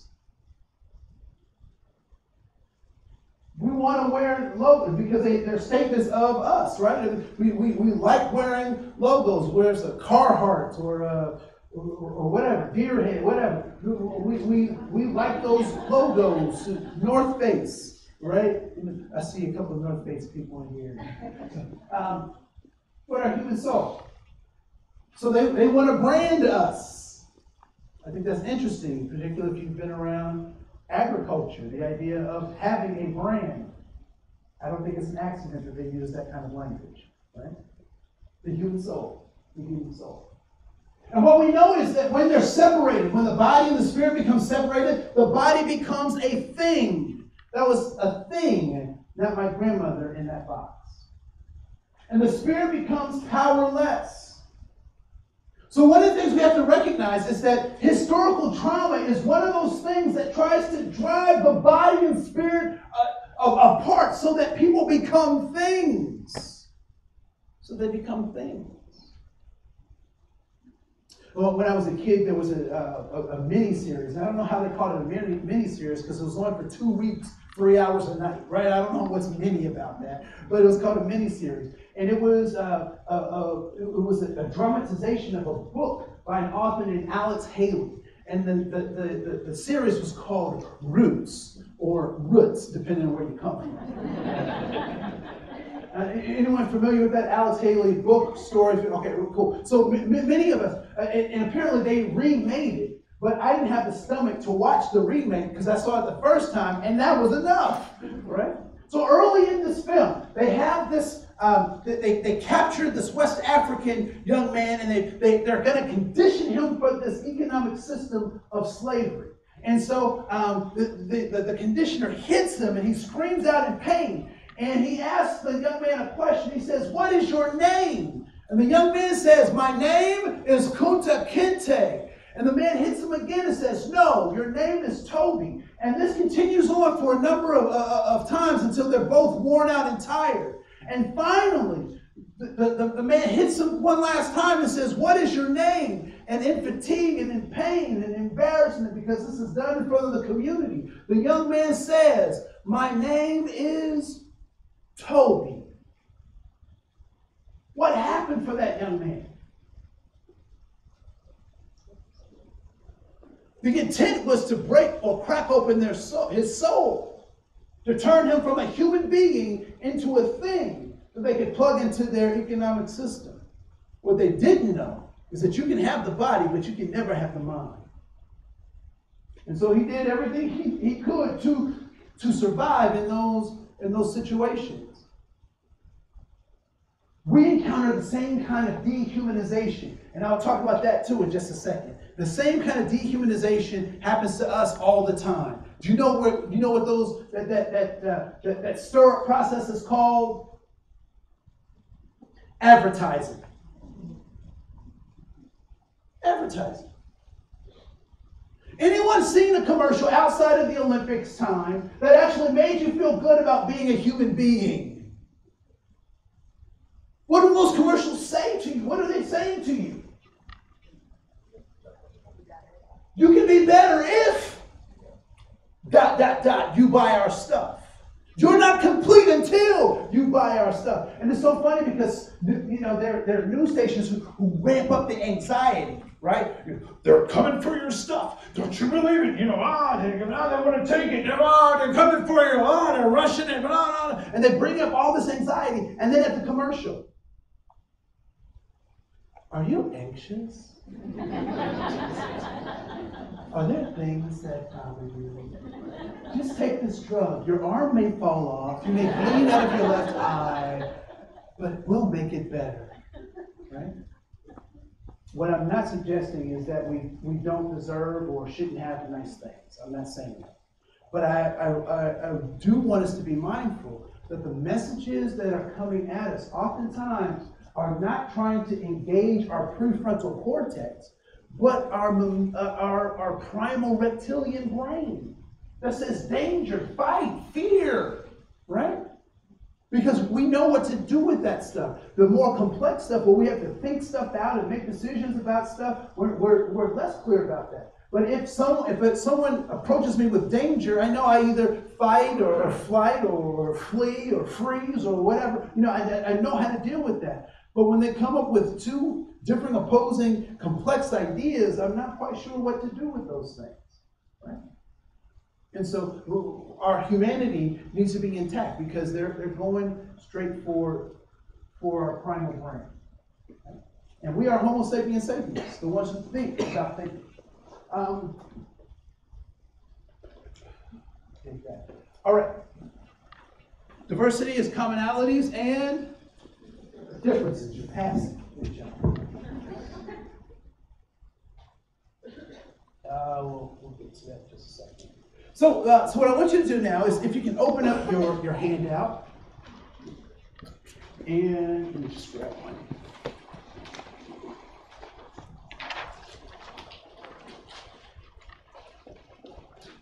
So right at letter A, I want to talk a little bit more about this human soul, because we need to overcome our barriers to our humanity. So first of all is this idea of historical trauma. And one way that I like to think about historical trauma is like this. Anyone have something stolen from you? Anyone? Okay, cool. What did you have stolen, man? A briefcase. All right, cool. So let's say you're on the campus. So someone stole your briefcase on the campus, and you are walking around and you see someone with that same briefcase. Right? What might be our first inclination? To what?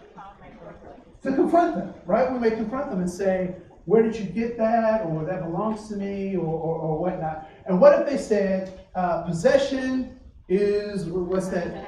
9/10 of the law, right? So I own it, I possess it. No, it's not. It may have been yours, but now it's mine, right?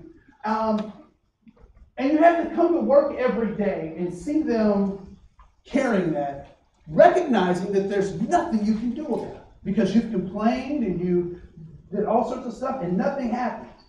How do you start feeling about them? Do you like them? Not necessarily, right? You don't necessarily like them. How do you feel about your briefcase? You love it, and you want it back, but there's nothing you can do about that, right?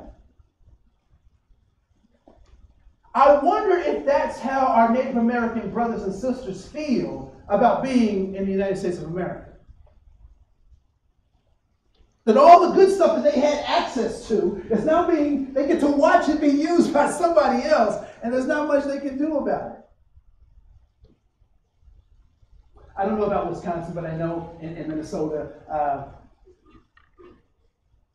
there are treaties on how much rice can be collected at what time and by whom. Who can fish and where and how much fish they can get, right?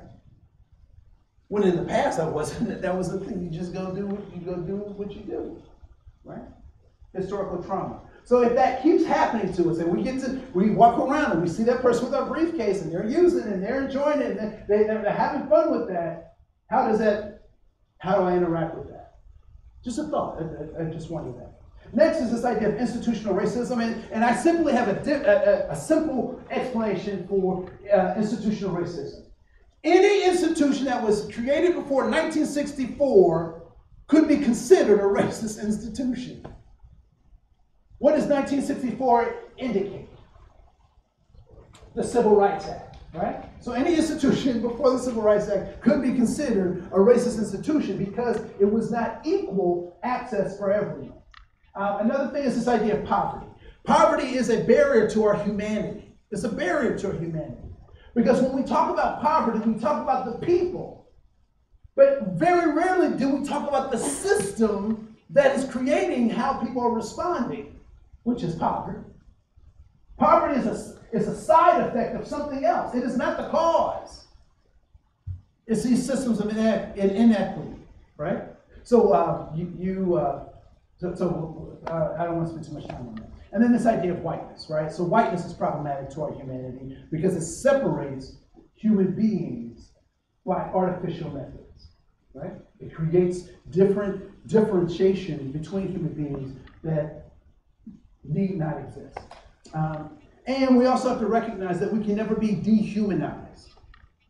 Do I have any biology folks here? Who are my biology folks? Okay, so how many chromosomes for a human being? It's what? 46 chromosomes.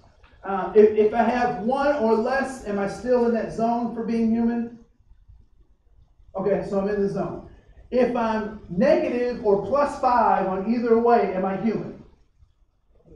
I'm still human, all right? At what point do I not become human based on my chromosomes?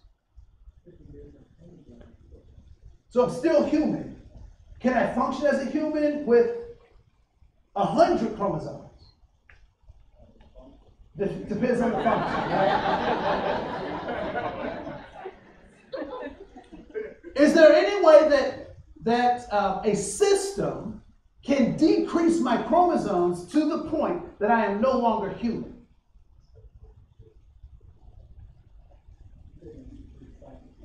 Yeah. Okay, let me put it like this. Can racism make me not human? No, it can't. Can sexism not make me human? No. So we can actually feel as though these things are not making us human, when in fact, they don't have any impact on our humanity.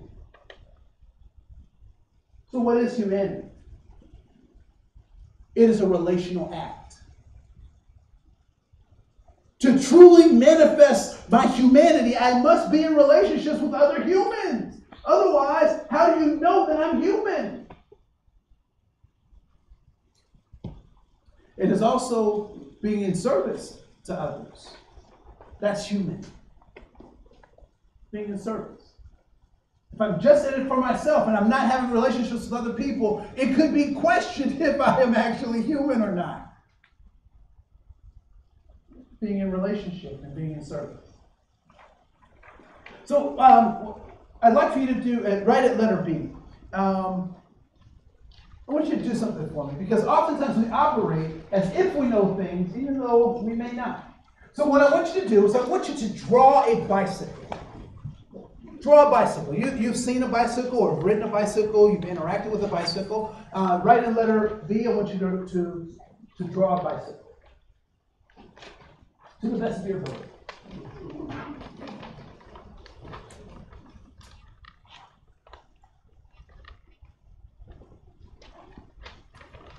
So it's A, B.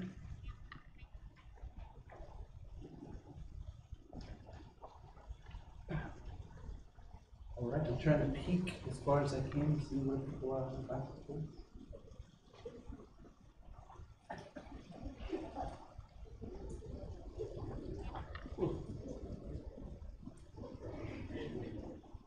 I see people in the back row peeking at each other's. No internet. All right, well, I want you to stop wherever your bicycle is right there, and I want you to compare it with a neighbor. Compare your bike with a neighbor.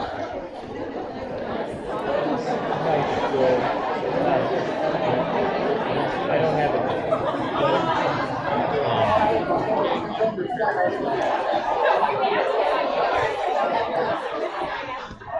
A little faster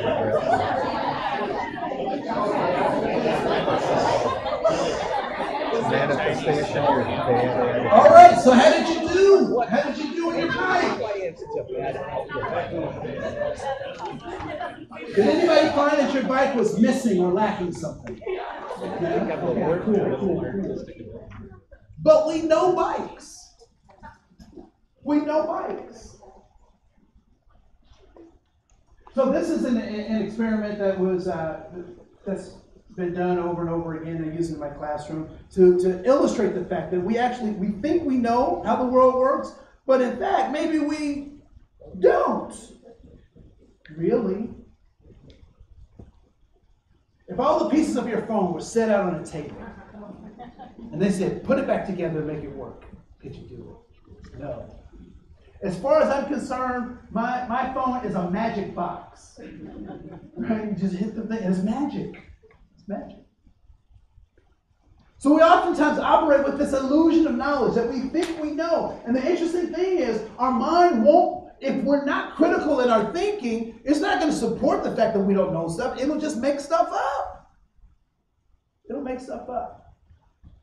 So the officer who asked me about Black Lives Matter being a barrier to him hiring folks, he was operating just like this. Until he became a critical thinker. And I asked him, I said, well, here's something to think about. You want to hire officers of color. Do you have any organizational relationships with people of color? And guess what his answer was? No. That's the real problem. That was his real problem. He didn't have relationships with organizations of color, so he couldn't draw people of color. But because he hadn't put that together, he looked at something else outside of it. He had an illusion of knowledge. So what I'd like for you to do is write at letter C. At letter C, you'll see a chart, and across the top are some groups of people. And it's African American, European American, Latino, Latina American, Asian American, Disabled American, and Native American. What I'd like for you to do is to tell me what the groups on the left side taught you or said about the groups across the top, right? So what did your parents and families teach you or say about African Americans or European Americans? What did your friends say? What did TV and movies teach you? But I want you to do it in a particular kind of way.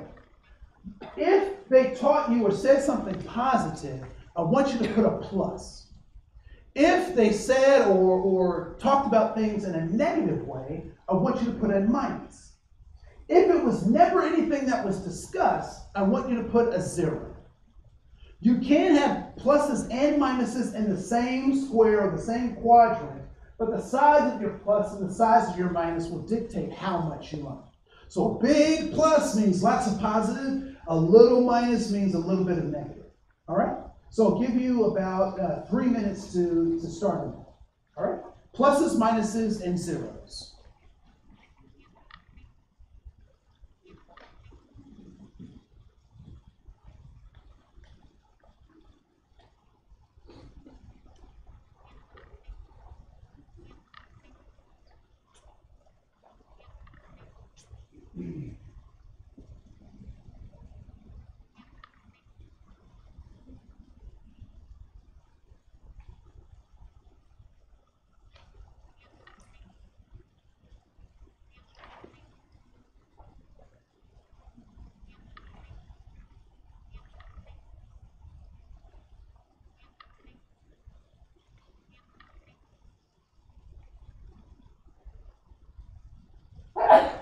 That's good.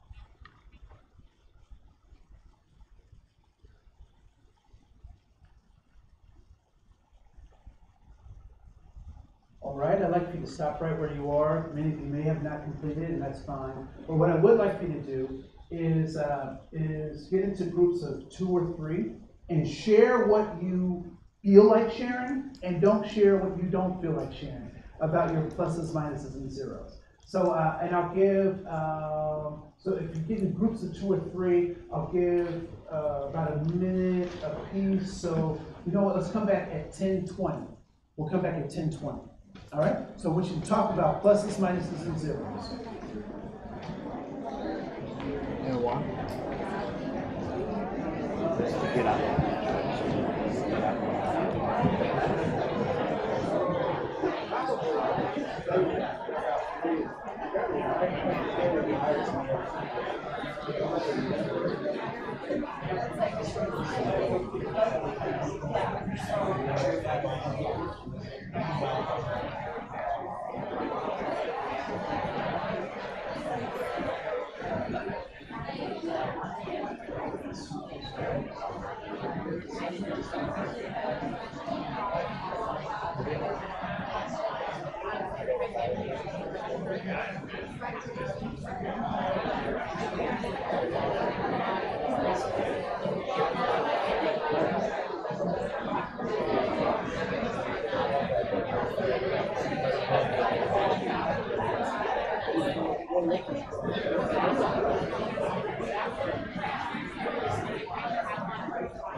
4, 3, 2, 1, and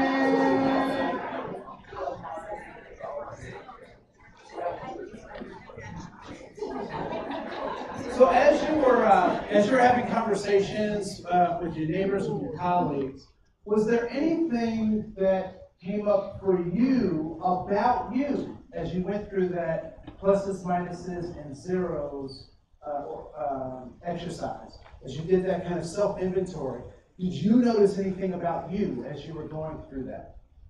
Yes. I have tendency to color or filter my past experience based on my current. Like when we started talking about our childhood, I realized that what I put on the chart reflects more of who I am, what it is now, than how I feel. So you put on your chart more about how you believe now, more so than how you grew up. All right? Other things that people notice about themselves. Yes.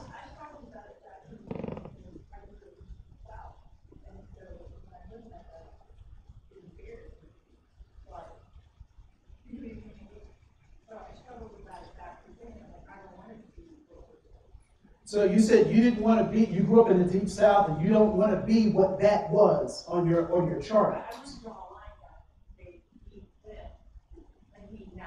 Me then and me now. All right. Yes. They're saying where you grow up has a lot to do with kind of your background and thinking. I was in a group with gentlemen who said, for example, that the last column was American column as far as parents, friends, that type of thing. I didn't have a lot of interaction with Asian men growing up in Southern California. You would think you would in some diverse areas, but I didn't.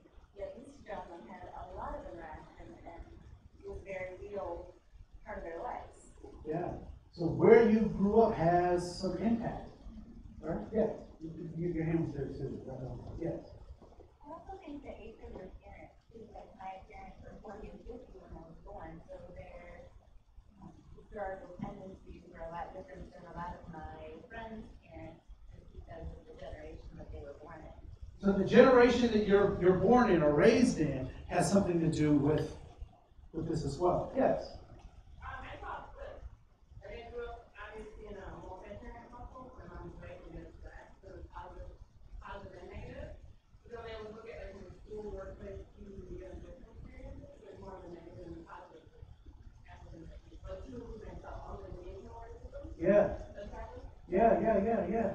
Anybody else notice, there's certain areas that may have been different and cool, yes. I just had to, like I got the personal experience. Yeah. I had to say, okay, personal experience means my personal interaction. Your personal interaction. Not speaking stories or experiences with others that we love. Yeah.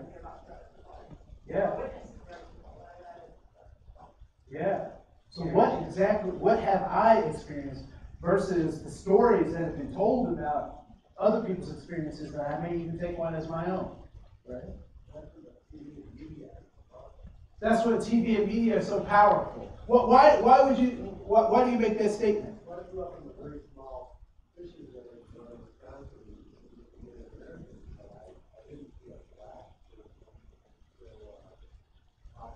High school history class.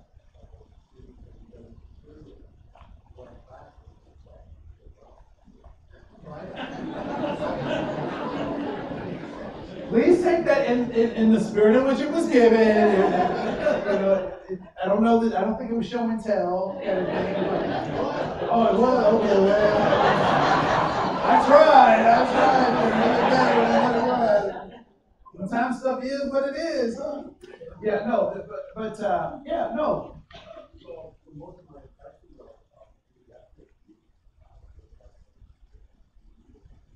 Yeah. Why is TV and movies and media so powerful? Why is it so powerful? It reaches a lot of people, so it has mass reach and appeal. Why else? It's entertaining. You don't have to think. Yes. We relate to stories. It tells stories, but do they tell sophisticated stories? No, very simplistic stories that are designed to go directly where? To our prefrontal cortex? No, they go straight to our reptilian brain, right? Many of those stories do not develop complex human beings. I think This Is Us is one of those stories that tries to do that, but even then they operate off of stereotypes and other things. But yeah, so TV and movies do that, right? Which should remind us that we're not seeing the truth, we're not seeing reality. But what they are doing is appealing to the reality within us. We don't see the world as it is, we see the world as we are. We see the world as we are. And as much as I don't want whatever that my upbringing to be me, I have to recognize that it has impacted me. It's a part of my paradigm. The woe is me thing to do is say, oh, there's nothing I can do about that. But how many of you drive a vehicle or have ridden in a vehicle? Does that vehicle have blind spots? And typically, where are the blind spots? So alongside, right, or the bars, in the back, every now a smart aleck will say underneath, right? And if you drive a Hummer, the whole thing is a blind spot, right? Are those blind spots your fault? No, it's part of the design. It's not your fault. It's not your fault. So where you grew up and what your parents exposed you to or didn't expose you to, the time they grew up and how they raised you, that is not your fault. However, what happens if I don't take account for my blind spots in that vehicle? I can hurt someone, or someone can hurt me. So although the blind spots are not my fault, they are, however, my responsibility. I said this the other day, and somebody got mad at me, and some people don't invite me to do these, so I'm excited that you guys were thoughtful enough to invite me. And I said this, and people got mad at me, and I said, we are all racist. All of us. Racist. If you have a race, you are racist. More importantly than am I racist is what are you going to do with that racism? Do you seek to magnify it, to glorify yourself, to use your privilege and power for your personal aggrandizement? Or are you trying to minimize that racism so that so you can be of service to other people? Can you imagine an orange tree being so proud of itself that it says, I have all of these oranges, look how great I am, and then demand that those oranges be fed back to itself? If we took those oranges and we squoze those and put the juice back to the roots of that plant, what ultimately is going to happen to that plant? It's going to die. Why? Are the oranges designed for the orange tree? No. Our gifts, our talents are not designed to just make us great. They're designed to be given to other people. That's why we teach. I've learned something that's useful. And I want to pass that along. I want to be a part of the human community. I want to be a part of the academy so that I can pass on these great things, not shut it down. And so bigotry, the emotional state. Sometimes we say that bigotry is about a lack of knowledge, and that is not the case. It is an emotional state. Prejudice is a frozen set of mindset. It's a frozen thought. And discrimination is a set of behaviors that the 1964 and Title IX and HIPAA said we will take care of those behaviors. But how do we change people's thoughts? Through relationship. I challenge you that any place that you have zeros or negatives and places that you don't want zeros and negatives, that you figure out how to build relationships with those people. It might seem arbitrary, but I have a list of people that I want in my family's life. I was low in my Hmong category, but I found some Hmong people to fill that category. Laugh if you will, but if we're not intentional about those things, it will never happen. It'll never happen. You balance your checkbook. How's your diversity checkbook? How's your inclusion checkbook? The last thing that I want to say, particularly to my white brothers and sisters, because in a lot of ways, the system has been designed to create ease of access. I didn't say it was easy, but ease of access. And I would like for you to challenge your own brothers and sisters on looking at their own privileges. Have those critical conversations. Be uncomfortable. As much as women talk about sexism, we all should be talking about racism. As much as we talk about sports, we should be. Now, here's something that we should be talking about. And people will say, well, we need separation of church and state. No, we need to talk about our faith. Because if I can't talk about my faith with you, I'm not saying proselytize, I'm saying talk about, have a conversation about what we believe. Because if we don't understand what we believe and we can't share those things, then we start acting all sorts of different kinds of ways. The last thing I want to leave with you is that it's important that we reinstate our humanity to one another. We are more alike than we are different. That our differences are optical illusions. Optical illusions. Artificial barriers to authentic human relationships. My name is Andre Koen. Thank you so much for your time.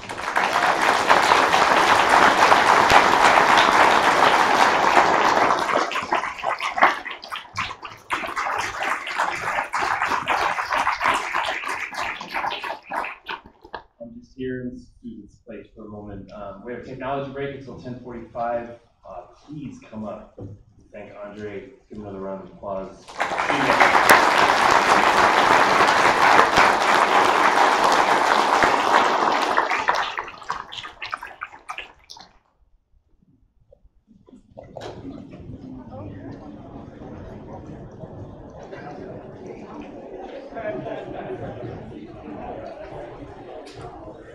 So, were you able to watch it all yesterday? No. Listen. Were you in your cubicle or were you somewhere? Cubicle. I have an app on my phone for listening to the games. Soundtrack of Summer is going to end at some point. We'll no longer be doing the game. So, This is it? well, at some point. He did say if they go to the World Series, like this was years ago, like in the 90s, he'll quit. That's his last year. They go to the World Series. I assume you've seen the clip of him coming in and you can show it. Yeah.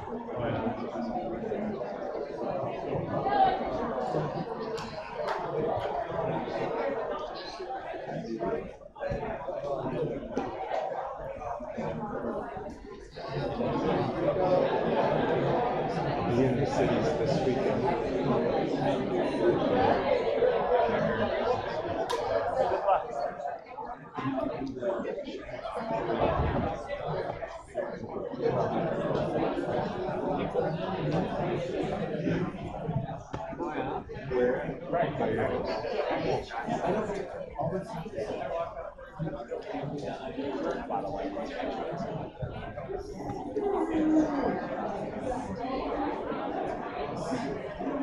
Telling you, I got that image in my mind as you look out your house over is that little kind of peninsula of trees that goes on the side of it. You could, I mean, even if it's just a simple fence, you just, float a boat. You can even do it with pictures. That's not, you know what I'm saying?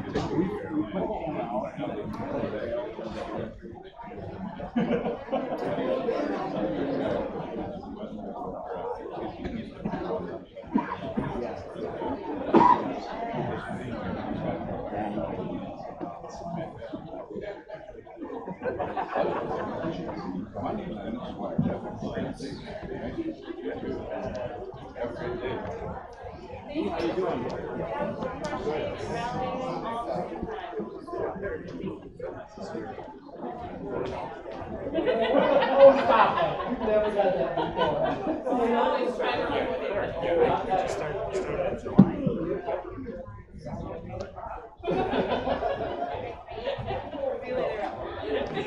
They feel really good. It's good conversation with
That didn't turn out. It was better for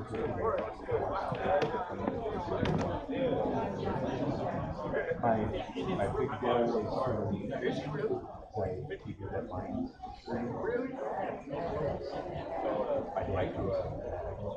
They were tip up action for my old man. No problem. Really?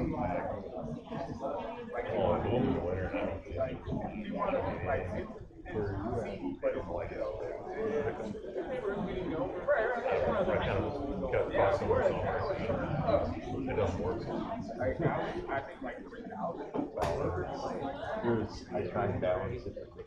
I mean, last year I didn't pay any cent.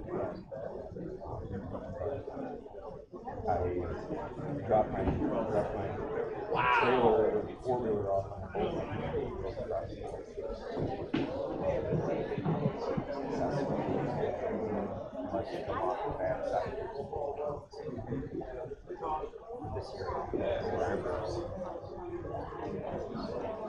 I heard I got cherry Thanksgiving.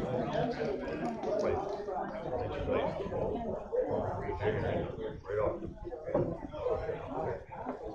Oh, over by like on the outside of the apartment. Yeah, just walk right out there. Our change is that there used to be classrooms on the corner of the Red Oak side. And they kept looking past the year by things that classic. I've never fished. I mean, I grew up west Figure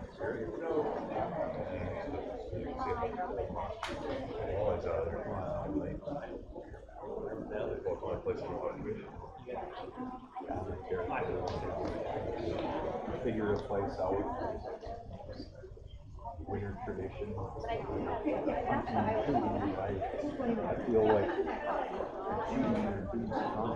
you might sound silly, sound like my dad.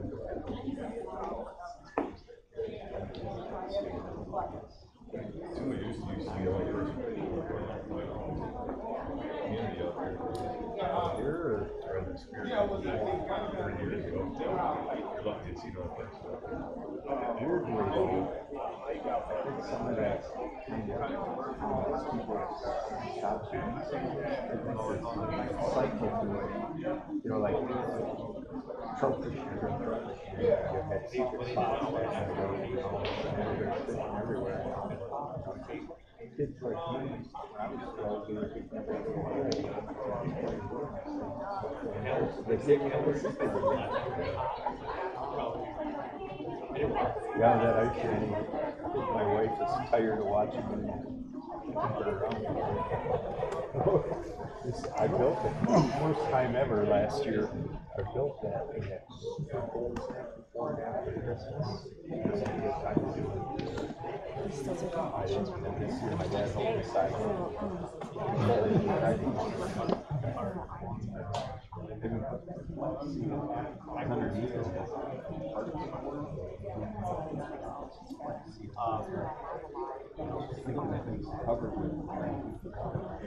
It was a long day.